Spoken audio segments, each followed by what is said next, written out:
Welcome, truth seekers and story lovers, to a tale that will challenge everything you thought you knew about fate, family, and the hidden sacrifices that define us. Have you ever considered how easily a single lie, whispered in the shadows, can unravel years of love, hope, and an entire future? Or how a moment of raw heroism, born from instinct, can unwittingly bridge a chasm of abandonment and heartbreak? Today, we delve into a narrative so profoundly interwoven with the threads of destiny and deception that it feels ripped from the pages of an ancient epic. Yet it's a story playing out in our modern world. It's about a man, a hero in uniform, whose greatest act of courage revealed a truth far more terrifying and beautiful than any fire he'd ever faced. And it's about a woman, a warrior in her own right, whose resilience forged an unbreakable family against all odds, only to find the past and her former love crashing back into her present. This isn't just a story. It's a profound exploration of what it means to be a parent, a partner, and ultimately a human being grappling with the crushing weight of regret and the incredible power of redemption. We'll examine the insidious nature of familial manipulation, the agonizing journey of rebuilding trust, and the unwavering spirit of children who, against all logic, seem to recognize their true father even before he does. Prepare yourselves, because this isn't merely a recounting of events, it's a deep dive into the human heart, a dissection of the complex psychology of betrayal and forgiveness, and a testament to the idea that some bonds are simply too powerful to be severed, no matter how much time or how many lies stand between them. What defines a family? Is it blood, or is it the unwavering commitment to show up, to fight, and to love, even when it costs you everything? Let's uncover the extraordinary truth together. Our story ignites in the heart of a raging inferno, a scene of chaos and despair where seconds feel like hours, and every breath is a desperate fight for survival. Imagine the deafening roar of flames, the acrid bite of smoke, the panicked screams cutting through the night. This is where we meet Darius King, a firefighter. But not just any firefighter, he's a captain, a seasoned veteran of Engine 14, a man whose life is dedicated to running into the danger that everyone else flees. He's a symbol of hope amidst destruction, a beacon of courage when all seems lost. On this particular night, the target of the fire's fury is a sprawling mansion, its opulent facade now a skeletal wreck, consumed by an insatiable blaze. The structural integrity is compromised, the air thick with the promise of collapse. Any sane person would retreat, reassess, but Darius is fueled by an urgent, primal fear. A small voice, desperate and cutting through the inferno's roar, has just changed everything. "Sir, please, my little brothers, they're still inside." The speaker is a little girl, Malia. Her small form, drenched from the fire truck's spray, her cheeks streaked with ash, clings to Darius's pant leg, her voice a fragile testament to unimaginable courage. This scene, often repeated in real-life emergencies, highlights the extraordinary bravery of children in crisis. They are often the last line of defense, the first to raise an alarm, and sometimes, as in Malia's case, the reluctant witnesses to horror, forced to grow up in an instant. Her plea isn't just a cry for help. It's a demand for action, a direct appeal that bypasses protocol and strikes directly at Darius's core. "Back up, sweetheart. You can't be this close to the house," Darius says, his voice firm, projecting authority even amidst the cacophony. He motions to a teammate, a standard procedure to ensure the safety of bystanders. But Malia is not just any bystander. She represents pure, unadulterated resolve. She won't let go.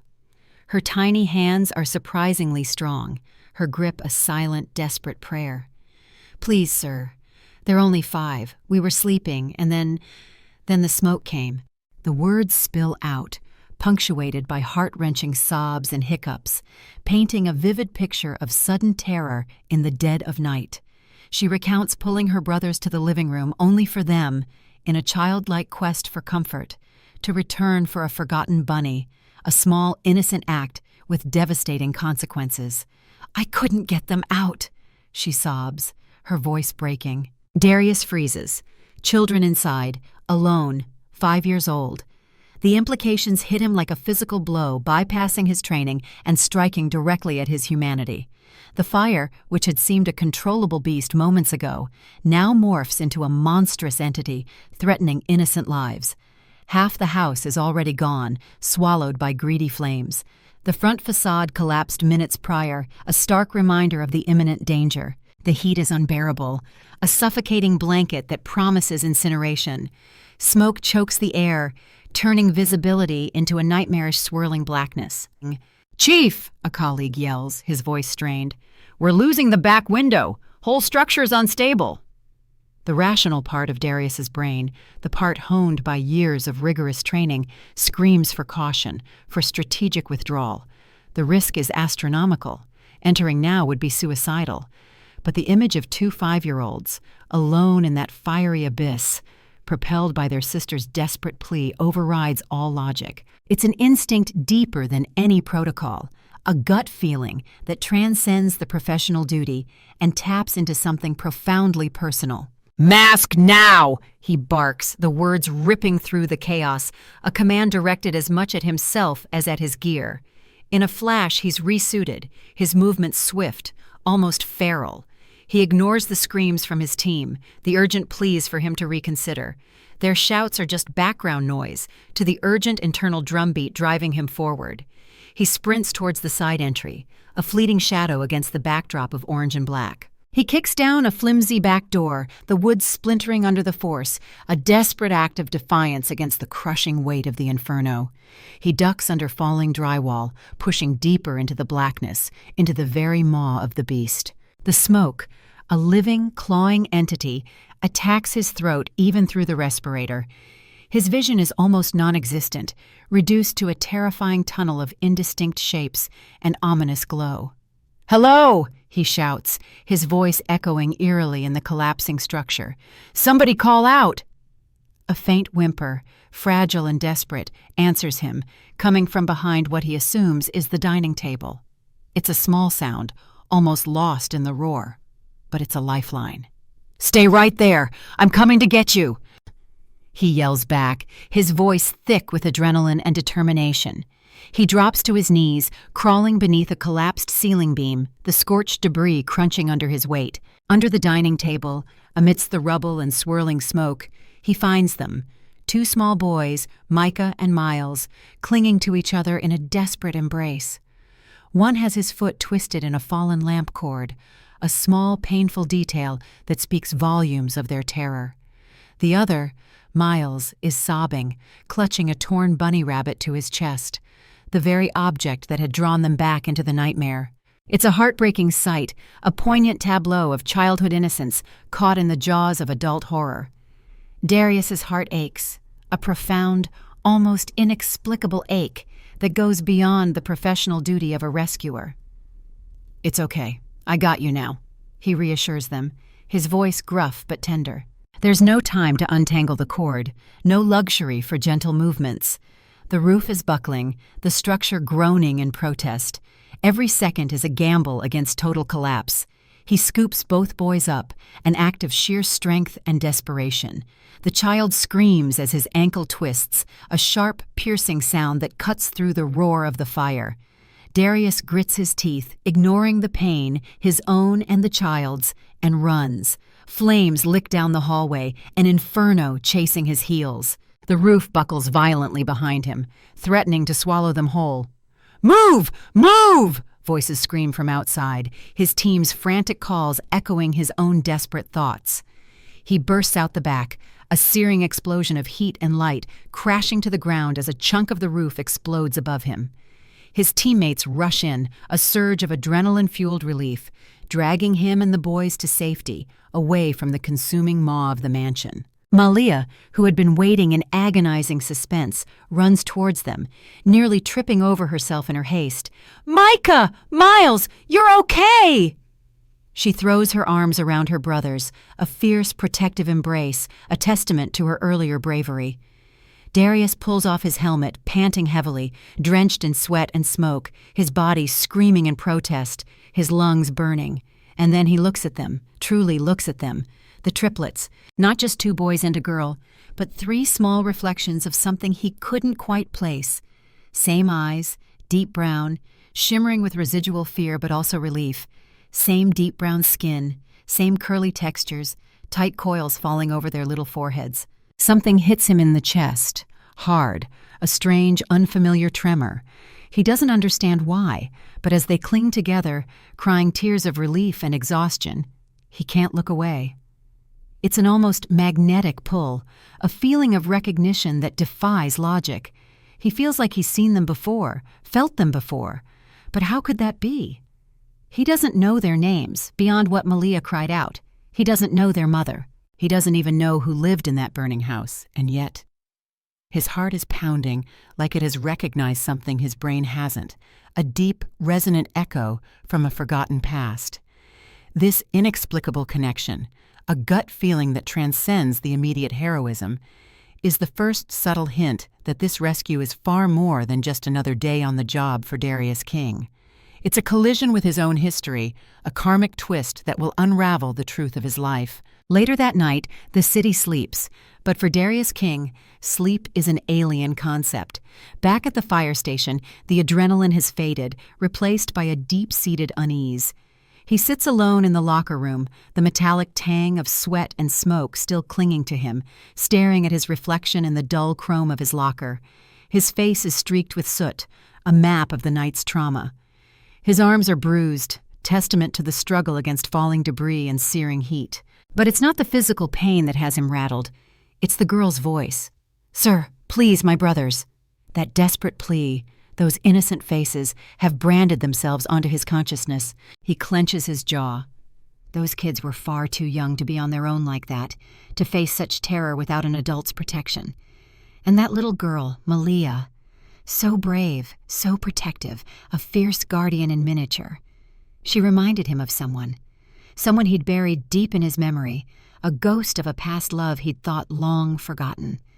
He leans back against the cold metal bench, exhaustion seeping into his bones, and looks up at the sterile ceiling as if seeking answers in the fluorescent hum. 5 years, he whispers, the words tasting like ash and regret. It's been 5 damn years since I saw her. And the cruelest irony? He didn't even know why she disappeared. This isn't just a fleeting thought. It's the profound ache of an unresolved past, a question mark that has haunted him for half a decade.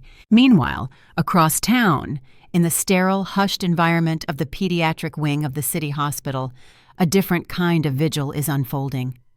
Amara Ellis holds her children tightly, her heart a fragile thing, oscillating between terror and profound relief. Malia lies curled up beside her, her earlier bravery now replaced by the deep, peaceful sleep of exhaustion. Micah and Miles are asleep on the other hospital bed, their small chests rising and falling rhythmically, signs of life that Amara had feared might never return. "God, thank you for saving them," Amara whispers. Tears, not of sorrow, but of profound gratitude, silently tracing paths down her soot-stained face. She is a single mother, a warrior in her own right, accustomed to fighting battles alone. At this moment, she has no idea who the firefighter was, the hero who plunged into the inferno to save her world. Not yet. But when she does, her world will not just shift. It will come undone, shattering the carefully constructed walls she'd built around her heart. Amara Ellis. The nurse's voice is gentle, a soft counterpoint to the thundering in Amara's chest. Amara stands, her heart a frantic drumbeat against her ribs, tightening her hold on Malia's small hand.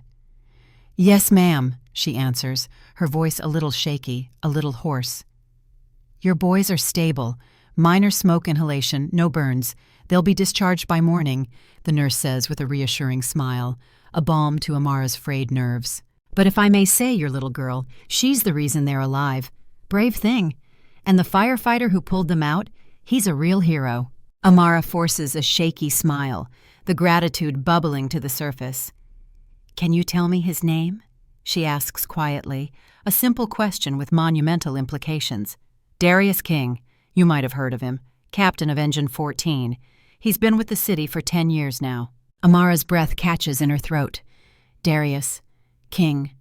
The name, once a sweet melody, now resonates like a death knell. It feels like the walls of the hospital room cave in around her, the sterile white blurring into a dizzying vortex. Her vision blurs, not from tears, but from the sudden, overwhelming rush of a past she thought buried forever. She doesn't say a word, can't form one. She simply gives a small, almost imperceptible nod and walks back into the room, her knees trembling uncontrollably, her carefully constructed world crumbling around her. Micah and Miles are curled up in their hospital bed, a nurse quietly checking their oxygen levels. Malia sits beside them, diligently coloring on a provided activity sheet, her innocence a stark contrast to the storm raging within her mother. "Mama, do you think that fireman got hurt?" she asks, her eyes wide with a child's concern. "No, baby, I think he's okay," Amara replies, her voice an automatic, reassuring murmur as she runs her hand through her daughter's braids. She wants to believe it, needs to believe it, not just for Malia's sake, but for her own. But right now, her entire past has just been thrown back in her face with the force of a tidal wave. Darius. The man she had loved with a fierce, unwavering devotion. The man who never showed up, never called, who simply disappeared from her life the moment she told his mother she was pregnant 5 years ago. This wasn't just a coincidence. It was a cruel twist of fate, a brutal reminder of a betrayal that had scarred her deeply. The hero who saved her children was also the villain who abandoned them.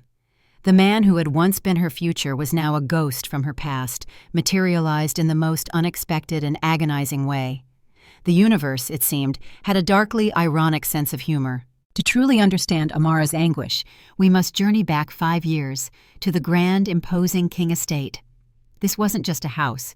It was a fortress, a symbol of old money, power, and privilege. Amara, then a hopeful young woman, stood in its opulent foyer, her hands shaking as she clutched her medical report. The paper wasn't just a diagnosis. It was the blueprint of a future she dreamed of sharing with Darius. She had driven herself there on a stormy evening, her second-hand car, a symbol of her own humble beginnings, stalling 3 times on the highway, each sputter a premonition of the struggle ahead. "I need to speak with Darius," she had told his mother, Diane King, a woman whose demeanor was as cold and unyielding as the marble floors beneath them. Amara's smile was hopeful, innocent, brimming with the naive optimism of first love. "It's important." But Diane King looked at her not as a future daughter-in-law, not as the mother of her grandchildren, but like she was a bug under her heel. It's a chilling analogy, perfectly capturing the disdain and dehumanization Amara faced. This wasn't just a misunderstanding, it was a calculated act of social warfare. Diane's words, delivered with surgical precision, cut deeper than any physical wound. "Darius is going into the Academy's elite rescue unit. He doesn't need distractions from girls like you." "Girls like me?" Amara asked, stunned, the hopeful smile dissolving into raw disbelief. The implication was clear. Amara, with her modest background, her ambition tempered by necessity, was seen as an impediment, a stain on the King family's pristine legacy. "You think just because you went to the same college you're good enough? You're not. And he doesn't want a baby. He told me that himself." This was the lie, the poison meticulously injected into the nascent hope of Amara's heart. "That's a lie!" Amara had cried, her voice cracking with the force of her conviction. "He loves me. We talked about kids someday." But Diane's smile, cold and devoid of warmth, never reached her eyes. "He changed his mind. Men do that." It was a cynical, manipulative dismissal, designed to extinguish any spark of resistance. "Where is he?" Amara pleaded, her voice a desperate whisper. "Gone. Assigned out of state. He left this morning." Then came the final, brutal stroke. Diane extended a crisp white envelope, a gesture of charity masking an act of profound cruelty. "Take this for your trouble and don't come back." Amara had stared at the cash, a staggering $10,000, blood money, as she rightly perceived it. It wasn't an offer of help. It was a transaction, a demand for her to erase herself and her unborn children from the King family narrative. Amara, despite her desperate situation, left without taking a cent. Her pride, though bruised and bleeding, remained intact. She walked away with nothing but her dignity and the heavy burden of an uncertain future. The implications of Diane's actions are staggering. This isn't just a simple parental disapproval. It's a deliberate act of parental alienation, a devastating manipulation that tore a family apart before it even had a chance to form. This kind of intervention, though extreme, echoes countless real-life scenarios where parents, blinded by perceived class differences, societal expectations, or personal prejudices, interfere in their adult children's romantic lives, often with tragic consequences. It raises profound questions about privilege, control, and the moral boundaries of protecting one's legacy. Was Diane truly protecting Darius? Or was she safeguarding her own idealized vision of his future, heedless of the human cost? Back in the hospital room, Amara blinks away the searing memory. The intervening 5 years have been a blur of relentless struggle. She had raised her babies alone, utterly bereft of help or support. She worked 3 jobs, sacrificing nights of sleep, giving up her own dreams so her children could eat, could have a semblance of a normal life. This is the reality for countless single parents, a testament to incredible resilience, but also a harsh indictment of a society that often fails to provide adequate support systems. And now, Darius King, savior of the city, was their hero. Her hands clench into fists, the bitterness a hot, surging tide. He didn't deserve that title, not from them, not from her. The irony is a cruel twist of the knife, reminding her of the man who unwittingly saved her children, but unknowingly abandoned her. The next morning, as they pack up to leave the hospital, Malia, ever the innocent, asks sweetly, "Mommy, can we give the fireman a thank you card?" Amara hesitates, the question a fresh jab to her already wounded heart. "We don't even know where to find him, baby." But children, with their uncanny ability to absorb information, are often one step ahead. "The nurse said he's at Station 14, Micah pipes in, his voice bright with the simple joy of gratitude. "Yeah, and I drew a picture of us holding hands with him," Miles adds proudly, holding up a scribbled crayon drawing. Amara stares at it. 3 tiny figures and a tall man in a red helmet. Her heart, already fractured, feels like it cracks down the middle. How could she deny her children this simple act of gratitude, even if it meant confronting her deepest pain? 2 hours later, Amara stands across the street from Station 14. Her resolve is crumbling. "Mommy, can we go give this to him now?" Malia asks, eager. "You go," Amara whispers, pushing the kids gently forward. She can't bring herself to cross that threshold, to face him directly. The children, oblivious to the unspoken history, run across to the station, their small voices ringing out, "Mr. Fireman, we have something for you!" Darius is in the middle of washing the engine, the mundane task a stark contrast to the heroics of the night before. He turns, and the smile he gives the kids is natural, easy, pure, the unguarded joy of a man who loves children. But then his eyes lift, drawn by an unseen force, and he sees her. Amara. He blinks, unsure, as if seeing a ghost. His smile falters, then vanishes entirely. She stands there, arms crossed, black curls loose, her skin glowing against the sunlight, her expression guarded, a fortress of pain and defiance. "Amara," he murmurs, his voice barely a breath. She says nothing.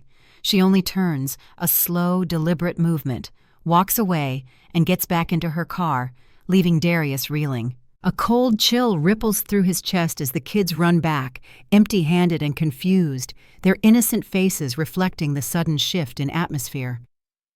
Who was she?" he whispers to himself, the question more a desperate plea for clarity than a genuine inquiry. But deep inside, he already knows. The feeling of recognition from the fire, the inexplicable connection to the triplets, now coalesces into a terrifying, undeniable truth. His past, his lost love, the woman who had haunted his memories, just reappeared, and she was clearly angry. "You look like you've seen a ghost, bro." Marcus, one of Darius's fellow firefighters, claps him on the back, jarring him from his stupor. Darius doesn't answer. He just keeps staring at the corner where she had stood, Amara, a name that now holds a universe of questions and accusations. 5 years. 5 years since he last saw her face, 5 years since she vanished without a word. And now, out of nowhere, she showed up, her face the same, but her eyes sharper, angrier. And those kids, the undeniable resemblance. No, it couldn't be. He shakes his head, as if to dislodge the impossible thought, brushing sweat off his brow. But the seed of doubt, of truth, has been firmly planted. The next day, the weight of the past clings to Amara like a shroud. She drops the kids off at her neighbor's apartment, a brief respite from the relentless demands of single motherhood, and walks down the cracked pavement toward the community grocery store. The sun is brutal, beating down on her, but her nerves are worse, frayed and raw.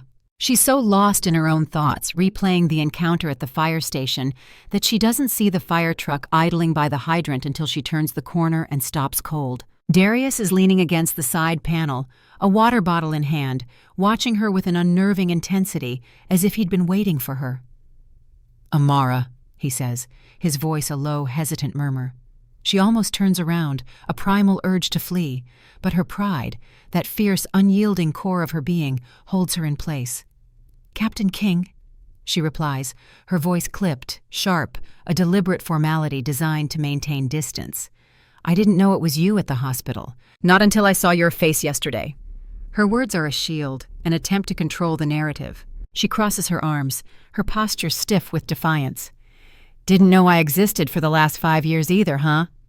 The bitterness is palpable, a poison that has festered for half a decade. His jaw tenses, the casual ease of a moment ago evaporating. "What happened? Why'd you leave?"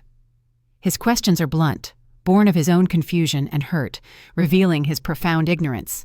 But Amara laughs, a sound devoid of humor, laced with a potent mix of pain and fury. "Why'd I leave? I showed up at your parents' house to tell you I was pregnant. Your mama said you were done with me, gone. She gave me money to disappear." Darius stares, stunned, silent. The revelation hits him like a physical blow, stripping away his carefully constructed reality. His mother, the queen of their pristine, respectable family, the architect of this elaborate lie. "She told you I left?" he whispers, his voice barely audible, a profound crack in his world. "You mean you didn't?" Amara snaps back, her anger reaching a crescendo, years of suppressed pain finally erupting. "No, I never even knew you were pregnant. You think I'd disappear on you like that? On my child?" The truth, raw and brutal, hits Amara like a punch. He wasn't lying. His eyes, clear and filled with genuine shock and sorrow, said everything. He was just as much a victim of Diane's manipulation as she was. This moment is a stark illustration of how easily one person's lie can create an entire false reality for others, twisting perceptions and severing bonds. It's a powerful narrative on the dangers of assuming, of not seeking answers directly from the source. The years of resentment, of bitterness, of believing he had callously abandoned her, now crumble, replaced by a terrifying new understanding. He hadn't left her. He had been made to leave her. But understanding doesn't erase what she'd lived through. It doesn't magically heal the wounds or bring back the lost years. "It's too late, Darius," she whispers, the anger receding, replaced by a profound, desolate sadness. "They're 5 years old. You weren't there. I was." These words are heavy with the weight of sacrifice, of sleepless nights, of dreams deferred. They encapsulate the immeasurable effort of a single mother building a life from scratch, without support, without the partner she believed would be by her side. Darius steps forward, compelled by an invisible force, his voice thick with emotion. Those kids I saved. Those were mine."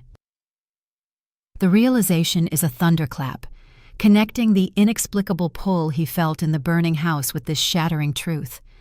His heroism, his instinct to save, had been directed at his own flesh and blood, a cosmic irony of epic proportions. Amara's eyes well up, but she turns her head before the tears can fall, fiercely guarding her vulnerability. "Their names are Micah, Miles, and Malia. And yes, they're yours, whether you want them or not." She turns to leave, the conversation, the confrontation, too raw, too painful to continue. "Wait!" he calls out, his voice hoarse, desperate to cling to this fragile thread of truth. "Why didn't you try to find me after?" She freezes, the question hanging heavy in the humid air, demanding an answer she hadn't dared to voice in years. Because I was tired of begging to be loved by a man whose family saw me as disposable. The words are a sharp, bitter truth, cutting through the confusion, revealing the deep-seated pain of classism and social prejudice that had dictated her abandonment. It wasn't just Darius who had let her down. It was his entire world, embodied by his mother's callous disregard. This encounter is a powerful testament to the long-lasting impact of social stratification and the insidious ways it can infiltrate and destroy personal relationships. That night, Darius sits on his apartment balcony, a bottle of water in one hand, a faded photo of him and Amara from college in the other. They are smiling in that photo, young, happy, in love, oblivious to the cruel hand fate, or rather his mother, would play. He thinks back to the day he left for the academy assignment, the day his life veered off course, unknowingly guided by a lie. His mother had told him Amara was too focused on school, that she needed space, that she wasn't serious about building a life. He believed her. He never heard that Amara tried to visit, never saw a letter, never got a call. He had been manipulated, his trust in his mother absolute. Now, 5 years later, he finds out he's a father to 3 children, and he missed every single moment. The first steps, the first words, the first fevers, the first birthdays. The grief is overwhelming, a hollow ache that resonates deep within his chest. It's a profound realization of stolen time, of an irreplaceable loss that no amount of future presence can fully mend. The next morning, a subtle ripple of hope began to stir. Amara opened her classroom door, preparing for another day of teaching, when she found a surprise waiting. 3 backpacks, brand new, fully packed with supplies. A note was tucked inside one of them. For Micah, Miles, and Malia. If I can't take back the lost years, at least let me help now. Darius. Amara held the note, her hands trembling, her throat tightening with a complex mix of emotions. She hadn't told him where the kids went to school, but somehow he found out. This small, practical gesture, devoid of grand pronouncements, spoke volumes. It was Darius's first tentative step toward earning his place, not with words, but with action.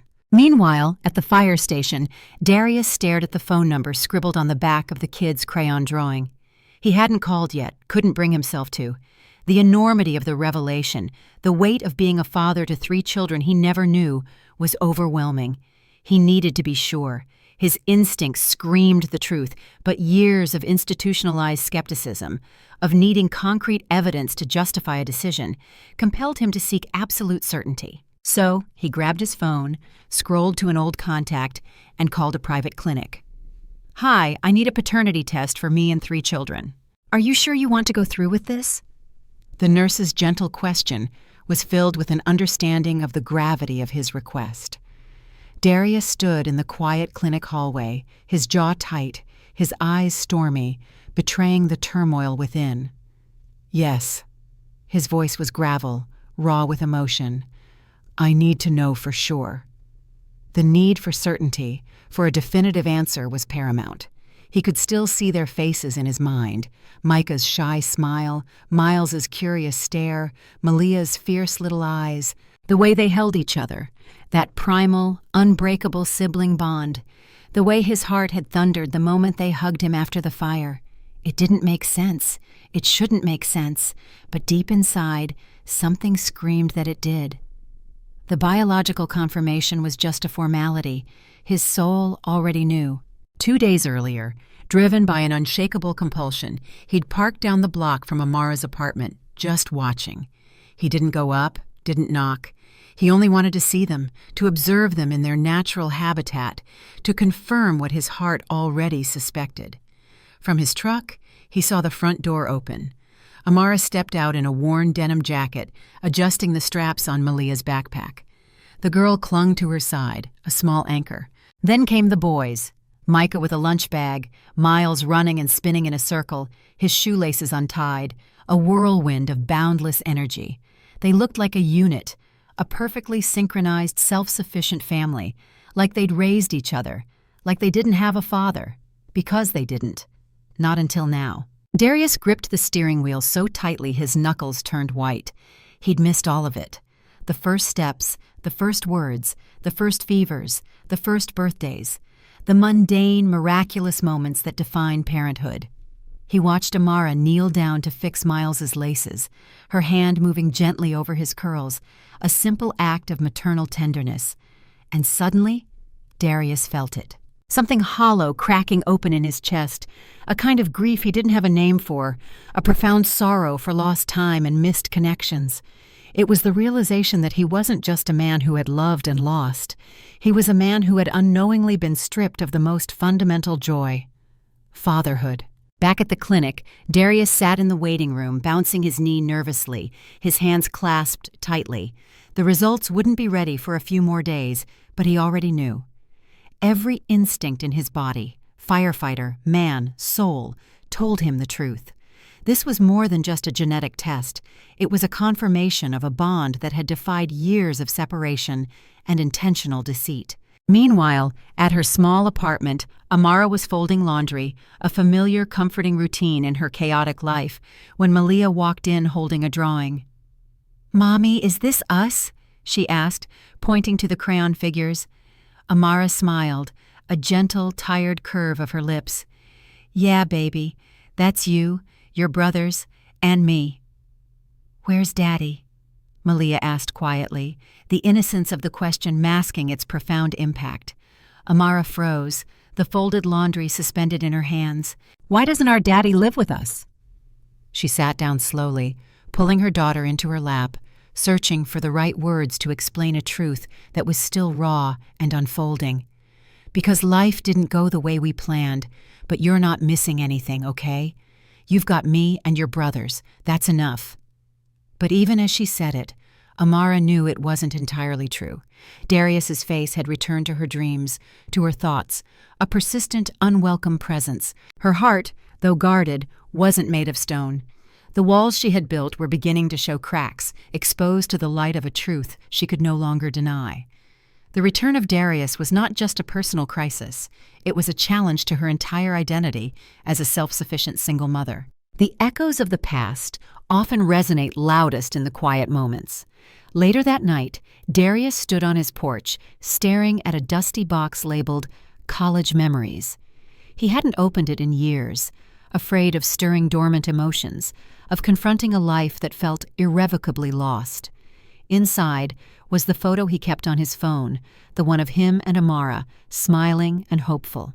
But there was more. Letters Amara had written before things fell apart. Tender notes tucked into his bag when he was training, a handmade card for his birthday. And then a small, innocent baby onesie. He'd forgotten he once told her he wanted kids.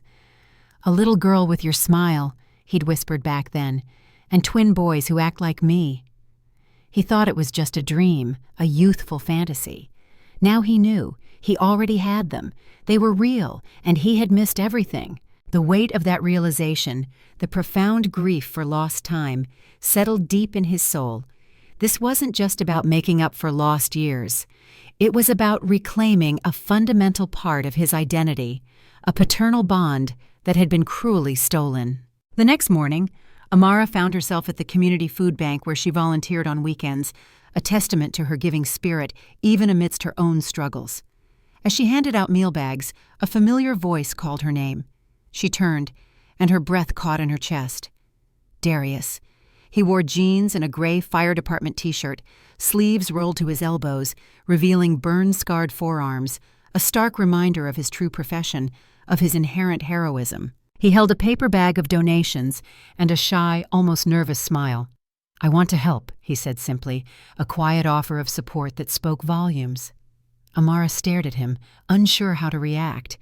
He didn't say anything else, just walked over and started passing out food, seamlessly integrating himself into the rhythm of the place. All morning they worked side by side in silence, a fragile truce in their complex history. Their truce was shattered delightfully by the arrival of Malia and the boys. "Mr. Fireman!" they shouted in unison, their small voices brimming with adoration. Darius knelt, arms open, and all three kids barreled into his chest, a whirlwind of joyful reunion. Micah tugged on his sleeve. "Can you come to career day at school? My teacher said we need real-life heroes." Darius looked up at Amara, a silent question in his eyes. She didn't speak, but she didn't say no. Her silence was a hesitant invitation, a small crack in her formidable defenses. The children's unfiltered love for Darius was a powerful force, one she found increasingly difficult to resist. Back at the clinic 3 days later, the doctor handed him the envelope. Darius tore it open with shaking fingers, his heart thundering in his ears. And there it was. Micah Ellis, 99.99%. Match. Miles Ellis, 99.99%. Match. Malia Ellis, 99.99%. Match. Darius sank into the chair, holding the results to his chest like they were oxygen, the scientific confirmation validating what his heart already knew. Tears, hot and urgent, slipped from the corners of his eyes. He wasn't just some fireman anymore. He was their father. This moment, often dramatized in fiction, holds a profound truth for many real-life individuals who discover lost family members. The immediate, overwhelming validation of a connection that felt destined. "You're saying they're yours?"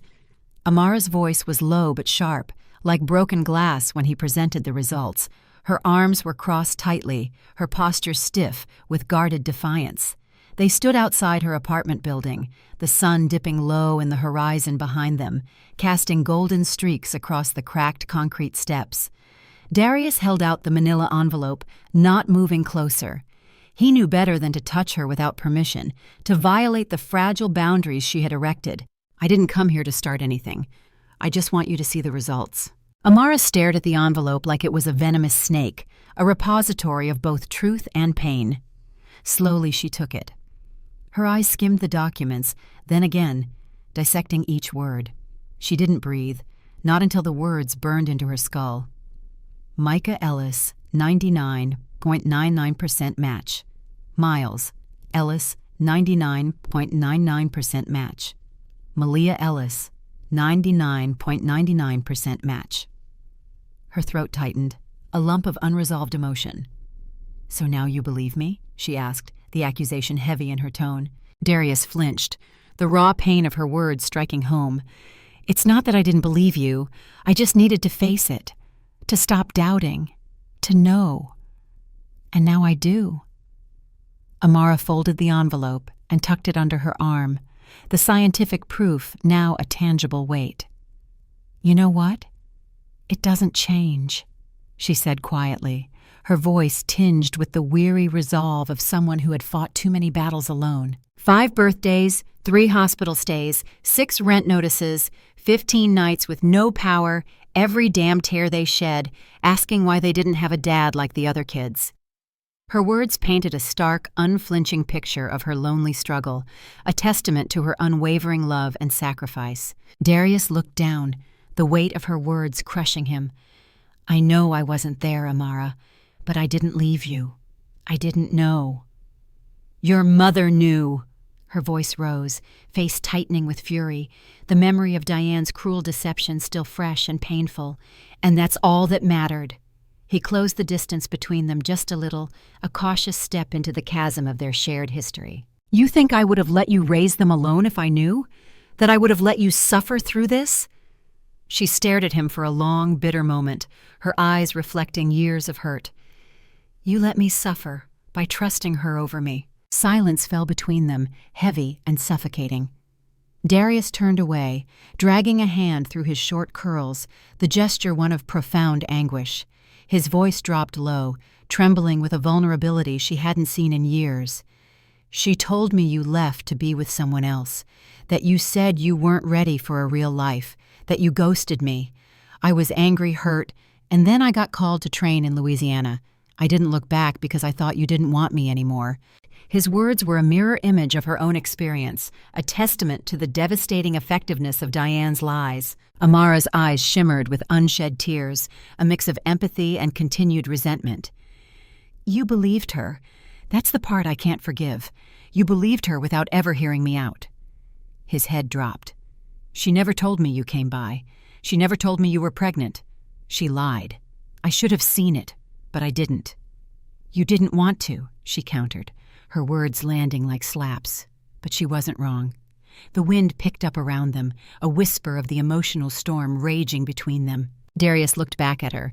Her beauty was more grounded now, less girl next door, more warrior mother. Her curves were fuller, her face matured, etched with the lines of experience and resilience. The fire in her eyes was a little darker, tempered by pain, but not extinguished. She wasn't the same Amara, and neither was he. "I want to be in their lives." His voice was softer now, a plea. "I know I can't make up for 5 years, but I want to start where I can. That's not up to me." Darius blinked, confused. "Then who?" "Them." Amara held his gaze, her words hitting like a gut punch, powerful and undeniable. "They decide who's family, not some DNA test. Not me, not even you." He nodded slowly, the truth of her words resonating deeply. This wasn't about his needs or his desire for redemption. It was about the children. "Then I'll show them who I am," he vowed, his voice firm, resolute. "Not because I want to feel better, but because they deserve to know the truth and to know their father didn't walk away." She studied him, searching for any hint of insincerity. There was a genuine sincerity in his face, a brokenness she hadn't seen before, but also a newfound determination. "Then start with the truth," she said coldly, a final challenge. "Go ask your mother what else she lied about, because I guarantee you there's more under those ashes." The seed of suspicion, once sown by Diane, now bloomed into a mandate for Darius. The path to redemption would begin not with grand gestures, but with an agonizing excavation of his own family's deceit. Later that evening, Darius sat parked outside the King family estate, an immaculate white brick colonial that sat like a queen on a throne in the highlands of Fairview.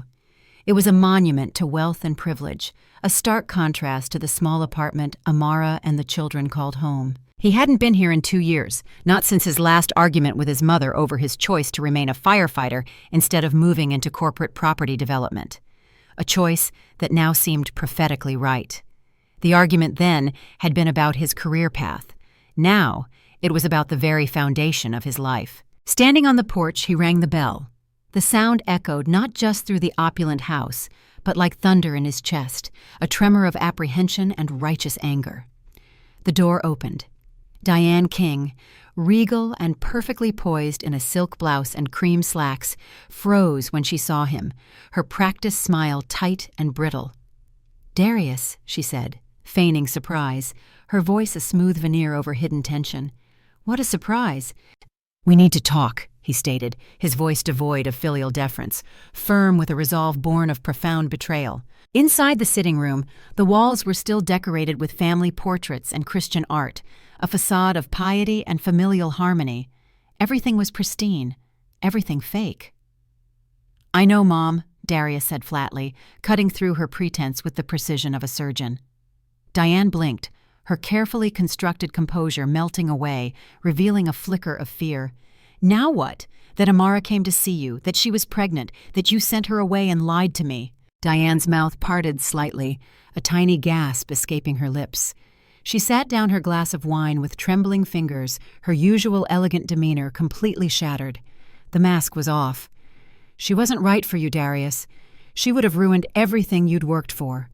Her justification, rooted in snobbery and misguided ambition for her son, sounded hollow and self-serving against the enormity of her deceit. "She was carrying my children," he exploded, the sound of his voice shaking the very walls of the immaculate room.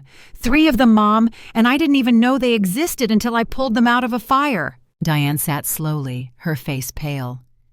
"You don't understand. That girl was poor, ambitious. She would have drained you."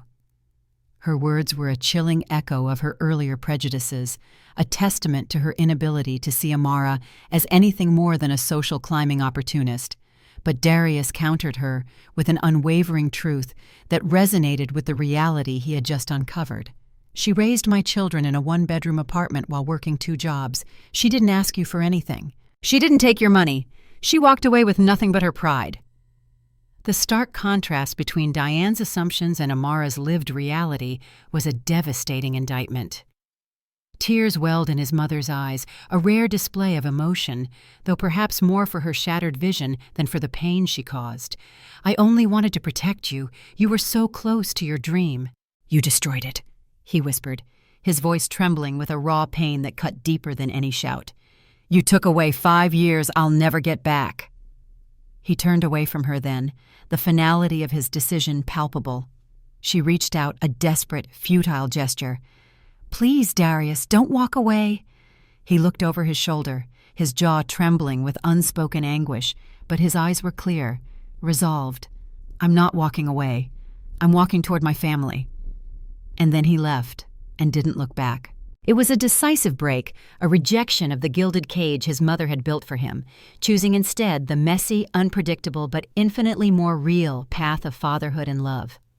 This confrontation is a powerful example of an adult child finally breaking free from parental manipulation, even at the cost of profound family rupture. It underscores the idea that true wealth lies not in inherited fortune, but in authentic human connection. The next day, Amara stood in front of the classroom blackboard, chalk in hand, her mind miles away.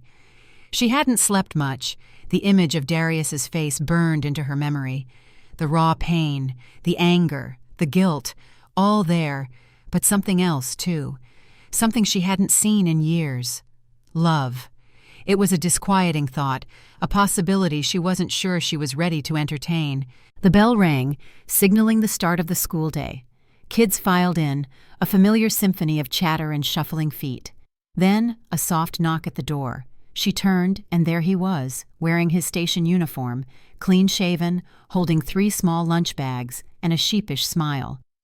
"I know this is bold, but I figured they might want to eat with me, if it's okay." The class erupted in oohs and giggles, the innocent excitement contagious. Micah, Miles, and Malia's faces lit up like the sun, their joy uncontainable. "Mr. Darius!" They ran into his arms before Amara could even form a word. And in that moment, for just a second, she saw something she never thought she'd see again. A family, whole, if only for a lunch hour. It was a fleeting vision, but potent, suggesting a future she hadn't dared to dream. The children's uninhibited acceptance of Darius was both heartwarming and terrifying for Amara. "Micah, pass me the orange one!" Miles yelled across the living room floor that evening, where they were sprawled amidst crayons, construction paper, and glue sticks. "No, I need it first," Micah shot back, clutching the crayon tightly. "I'm drawing Mr. D in his fireman suit." Malia rolled her eyes with the air of an exasperated older sister, reaching across both of them. "You both need to chill. I'm making a thank you card, not a comic book." She pushed a lock of hair behind her ear, carefully writing out, "Thank you, Mr. Darius. You saved us." Amara stood in the kitchen, a dish rag in her hand, frozen as she watched from a distance. Her heart tugged at the sound of his name, at the effortless way he had embedded himself into their lives. She had only allowed 2 visits, and already he was indispensable to them. They spoke about him like he was part of the family, but he wasn't. Not yet. That evening, while folding laundry, she found a small piece of notebook paper under Malia's bed. At first she thought it was schoolwork, but then she read the words clumsily scrolled in crayon. "Dear God, if Mr. D is our real daddy, can you make him stay?" Her chest ached. She sat on the bed slowly, holding the note to her heart. She wanted to cry, but she couldn't. Not in front of the kids, not when they were finally feeling happy, finally experiencing the joy of a father's presence. But deep inside, she was terrified. Because for the first time in 5 years, her kids were falling in love with a man. And it was a man who had the power to break their hearts all over again. This small note encapsulated the profound hope and vulnerability of children, and the immense responsibility now placed on Darius. The next morning, as they got ready for school, Malia stood in front of the mirror, diligently braiding her own hair. "Mommy," she asked casually, her innocent question striking like lightning, "did you ever like Mr. Darius?" Amara paused mid-toast, nearly burning the bread, the mundane morning routine suddenly fraught with unspoken tension. "What makes you ask that?" Malia shrugged. "I don't know. He looks at you weird. Like how Elijah looks at Chi-Chi when she shares her snacks with him at school." Amara laughed despite herself. a shaky, nervous sound. "Well, maybe Mr. D just respects me."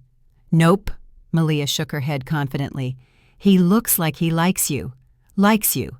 Like maybe you were a girlfriend before." Micah poked his head around the corner, his eyes wide with curiosity. "Were you, though?" Miles jumped in, his voice urgent. "Yeah. Is that why he knows our names already?" Amara stared at her 3 kids, wide-eyed, curious, and sharper than they had any right to be at that age. Their innocent observations cut straight to the heart of the matter. "Mr. D is someone I knew a long time ago," she said slowly, choosing her words carefully. "Before you 3 were born." "So you were in love?" Miles gasped, the dramatic pronouncement of a 6-year-old. "That's not what I said." "So, is he our daddy?" Malia interrupted, dead serious, her gaze unwavering. The question hit the room like a thunderclap. Everything stopped. Amara sat down her coffee cup, the clink echoing in the sudden silence. She knelt and looked them each in the eye, knowing this was a moment that demanded absolute honesty. "If he were, what would you think about that?" The boys exchanged a glance. Micah shrugged, the weight of the question too profound for his young mind. "Cool, I guess," Miles said, ever practical. "Would that mean we get to see him more?" Malia tilted her head, a knowing smile spreading across her face. "I already knew it," she smiled proudly. "His eyes look like ours, and his ears do that pointy thing when he smiles, like Miles's ears." Amara let out a shaky laugh, a mix of relief and overwhelmed emotion. "You all are too much. Come on, get your shoes on. You're going to be late." But even as she moved around the house, preparing them for school, her thoughts were spiraling. They were not ready. She wasn't sure she was either. The truth, once a protective barrier, now felt like a fragile shell around their nascent family. At school, career day was buzzing with excitement, a kaleidoscope of uniforms and tools.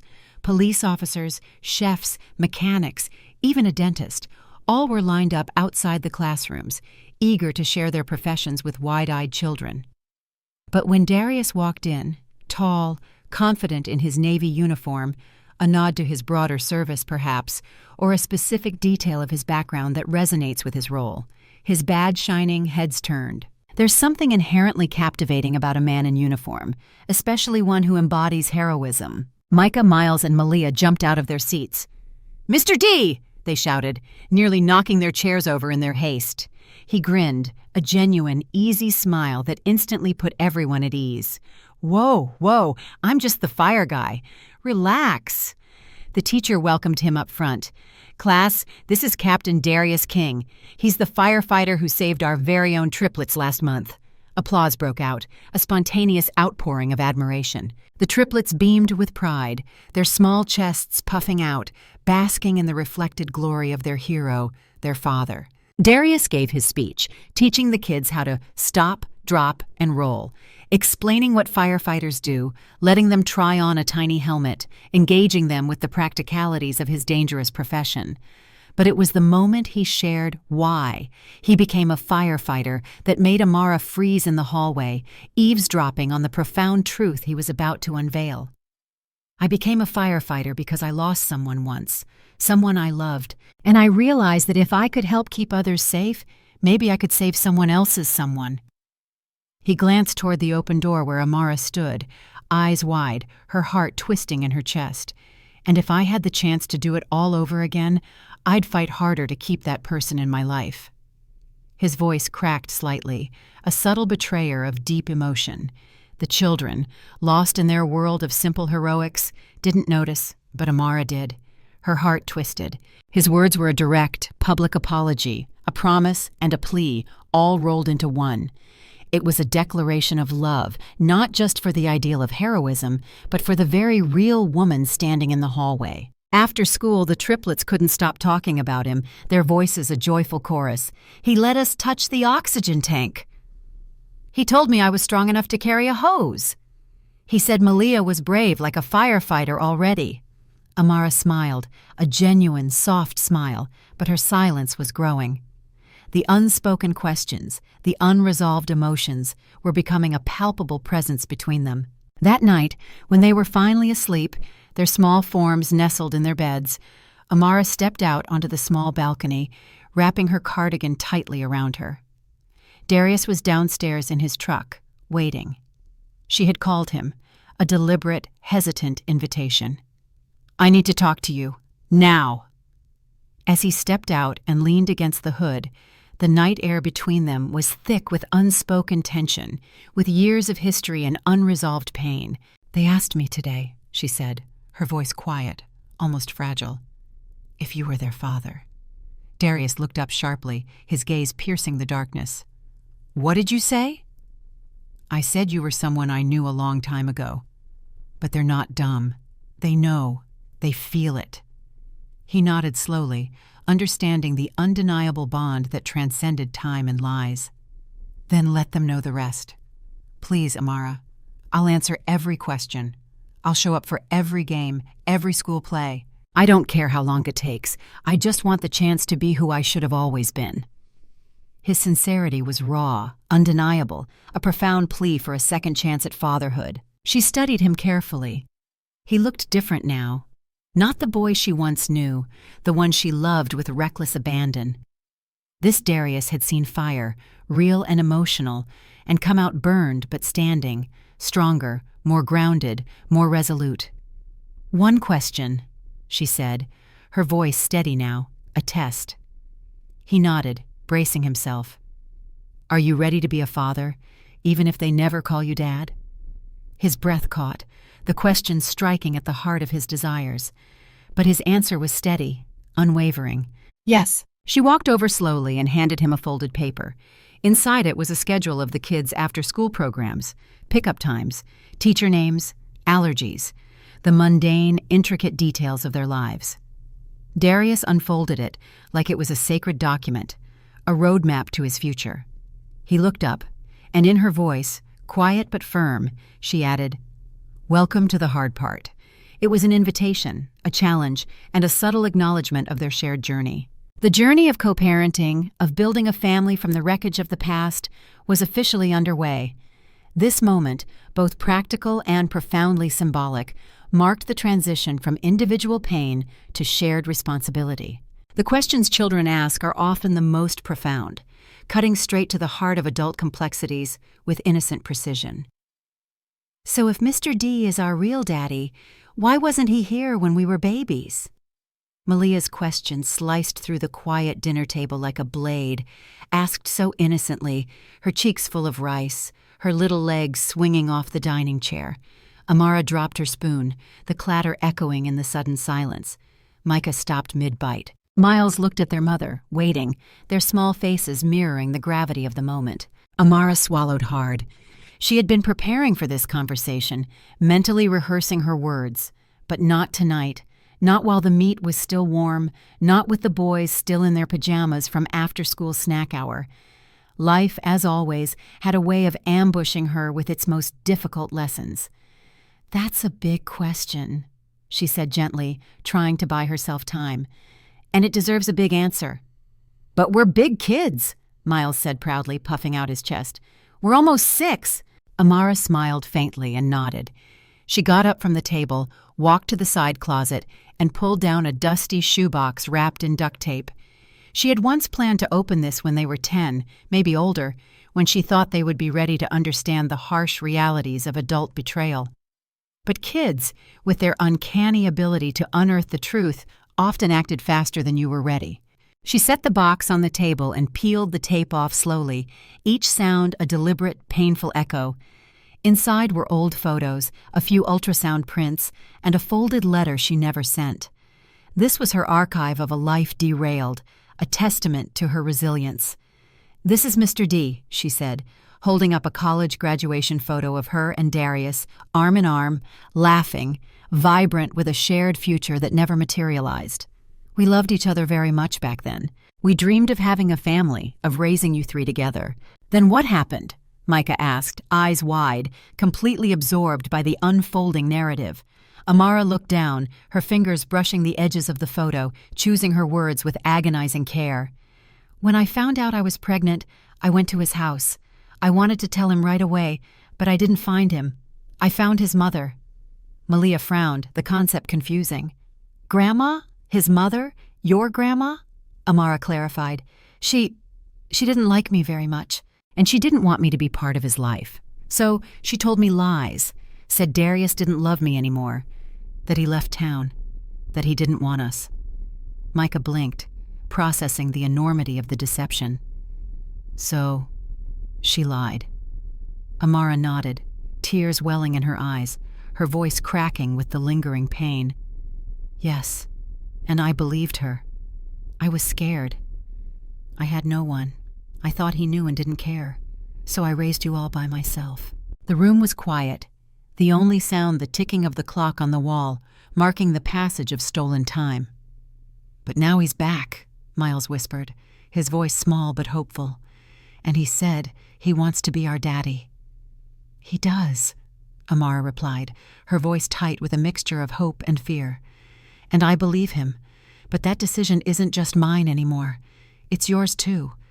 This moment exemplifies the incredible burden and privilege of parenthood, the responsibility to guide children through difficult truths, to explain the inexplicable, and ultimately to empower them to make their own choices about who belongs in their family. It's a powerful lesson in transparency and trust. Across town, Darius was pacing in his apartment, a whirlwind of nervous energy. The living room was littered with kids' toys he'd bought, and then second-guessed giving, afraid of overstepping. Clothes he'd ordered online sat unopened, a testament to his hesitation. He didn't want to overstep. Not yet. His phone buzzed. A message from Amara. They know. No emojis, no punctuation, just a stark, simple truth. But he knew exactly what it meant. They'd asked, and she told them. He sat on the couch, phone still in hand, his stomach twisted in knots, the outcome of this conversation hanging heavy in the air. His fingers hovered over the keyboard, then typed, "Are they okay?" The reply came almost immediately, confused, quiet, but not angry. Then, after a pause, a lifeline. "They want to see you tomorrow after school." His heart leaped. The path forward, though uncertain, was opening up. The next day, Darius stood outside their school in a crisp polo and jeans, trying to steady his breathing. He had fought flames taller than buildings, pulled people from wreckage, walked through hell more than once, but nothing, not even crawling through burning rafters, terrified him like this moment. The school bell rang. Micah came out first, holding Miles's hand. Malia followed, her eyes trained on him, a serious, expectant gaze. They all stopped a few feet away, their small forms silhouetted against the bustling schoolyard. "Hi," he said gently, his voice almost a whisper. No one spoke. The children, usually so exuberant, were quiet, processing the enormity of what they had learned. Then Malia stepped forward, her little face serious, her question direct and unwavering. "Did you know about us?" Darius crouched to her level, meeting her gaze head-on. "No, baby girl, I didn't. If I had, I would have been there every day for all of you." "Why didn't you look for us?" Micah asked, stepping closer, his curiosity overriding his shyness. Darius hesitated, the words a bitter confession. "Because I thought your mom left me. I thought she moved on, that she didn't want me to be part of her life." "But you believed your mommy instead of ours," Malia said plainly, her child's logic piercing through the adult excuses. That stung. "Yes," he admitted, the weight of his mistake heavy on his shoulders. "I made that mistake. I didn't ask enough questions. I didn't fight hard enough, and that's something I'll regret forever." Miles, in a gesture of pure, childlike empathy, reached up and touched Darius's face with his small hand. "You don't feel like a stranger," he said, his voice soft, perceptive. "You feel like somebody I missed before I knew I missed them." Tears threatened to rise in Darius's throat, but he swallowed hard, fighting for composure. "Can I hug you?" he asked quietly, seeking permission, seeking acceptance. All three nodded at once, their faces alight with a mixture of relief and nascent love. He opened his arms and they rushed him, wrapping around his neck, laughing, crying, clutching their hero daddy like they'd known all along. Amara stood by the car, watching them, hand on her heart, eyes shimmering. For the first time in years, she saw something beautiful bloom where pain once lived. The nascent formation of a family, scarred but whole, finally finding its truth. That evening the park air was soft and warm, a gentle balm after the day's emotional revelations. They sat on a blanket, a makeshift family picnic, enjoying fried chicken and biscuits from the corner takeout. Darius had brought coloring books, a simple gesture of connection.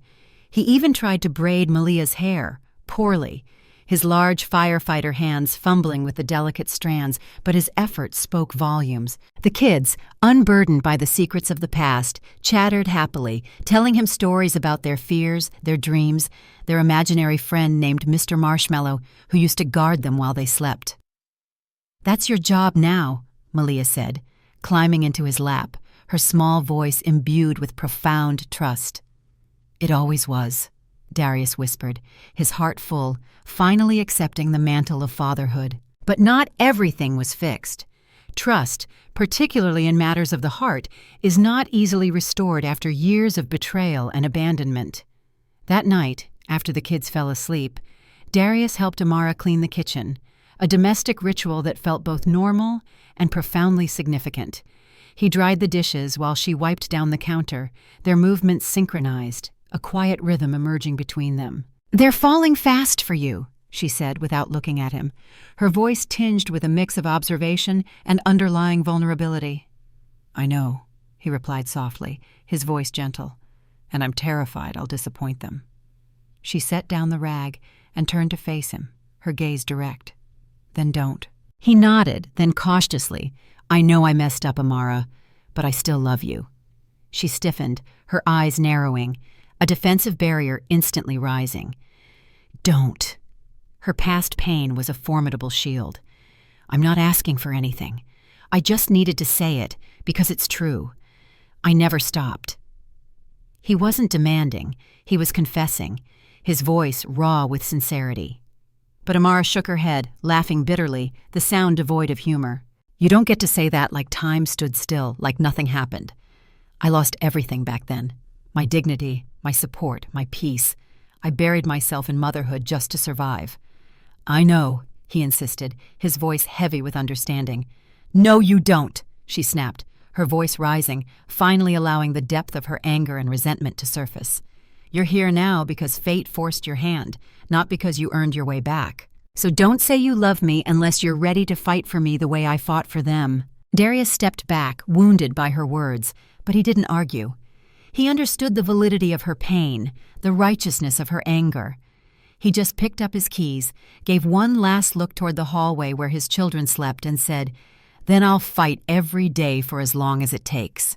And with that, he left quietly, respectfully, leaving Amara alone in the kitchen, tears on her cheeks, and something soft cracking open inside her chest. Hope. It was a fragile, terrifying emotion, but it was there. This intense exchange highlights the profound difference between a sudden return and the arduous process of rebuilding trust. Amara's demand for Darius to fight for me the way I fought for them is a powerful articulation of the emotional labor and sacrifice often borne by single mothers, and the expectation that a returning parent must earn their place through sustained, demonstrated effort, not just declarations. "What is all this?" Amara stood on her apartment doorstep, blinking against the morning sun, her voice a mix of surprise and wary amusement. Darius stood in front of her, sleeves rolled up, jeans dusty, a man clearly at work. And behind him, two men from his firehouse were unloading a flatbed truck, a surprising ensemble. "Good morning," Darius grinned, that crooked smile that sometimes made her heart betray her for a quick second. "Didn't want to bother you last night, but I figured your kitchen faucet's leaking, the screen on your back window is broken, and your stair railing's wobbly." Amara crossed her arms, not entirely impressed. "So now you're a handyman too?" "Just a dad with a toolkit," he said, brushing past her with a box of tools, the air around him buzzing with purpose. "You didn't ask to fix anything, and you didn't ask to raise 3 kids alone. Let me do something now, Amara. Let me show up." She opened her mouth to argue, her well-honed independence bristling at the unsolicited help, but stopped. The truth in his voice, the genuine desire to contribute, dulled her defenses. "Fine," she conceded, "but only the faucet and the railing, not the bathroom sink. I've already mastered its attitude." Darius chuckled, a rich, warm sound. "Got it, ma'am. Faucet and railing only." But she should have known he wouldn't stop there. By mid-morning, the kids were up and climbing all over him like he was their personal jungle gym. Micah showed him how to make pancakes using only the burnt edges. Miles was determined to teach him a TikTok dance involving a lot of dramatic hip twisting and sound effects. And Malia kept asking him to braid her doll's hair the right way this time, her small hands guiding his large ones. By noon, the leaking faucet was replaced, the railing was reinforced, and Darius was covered in sweat, syrup, and glitter. He was exhausted but radiating a quiet joy. "You sure you don't want a nap?" Amara teased from the kitchen as he took a break, sprawled on the floor amidst the colorful chaos. "I fought 5 alarm fires with less chaos," he groaned, his eyes closing, as Micah and Miles jumped over his legs like hurdles. "Well, these fires talk back and ask for snacks every 5 minutes," Amara replied, smirking. He opened one eye to look at her, a profound admiration in his gaze. "You've been doing this solo for 5 years." 5 years, 4 months, 3 weeks, and 2 days, she replied without hesitation, the precise accounting a testament to the meticulous record-keeping of a single parent. Darius sat up slowly, truly grasping the magnitude of her journey. "Then you're the strongest person I've ever met." This wasn't just a compliment. It was a recognition of her extraordinary resilience, a new depth of respect in his eyes. That night, he went home to his apartment, exhausted, aching, but lighter than he'd felt in years. He flipped open a notebook and started writing.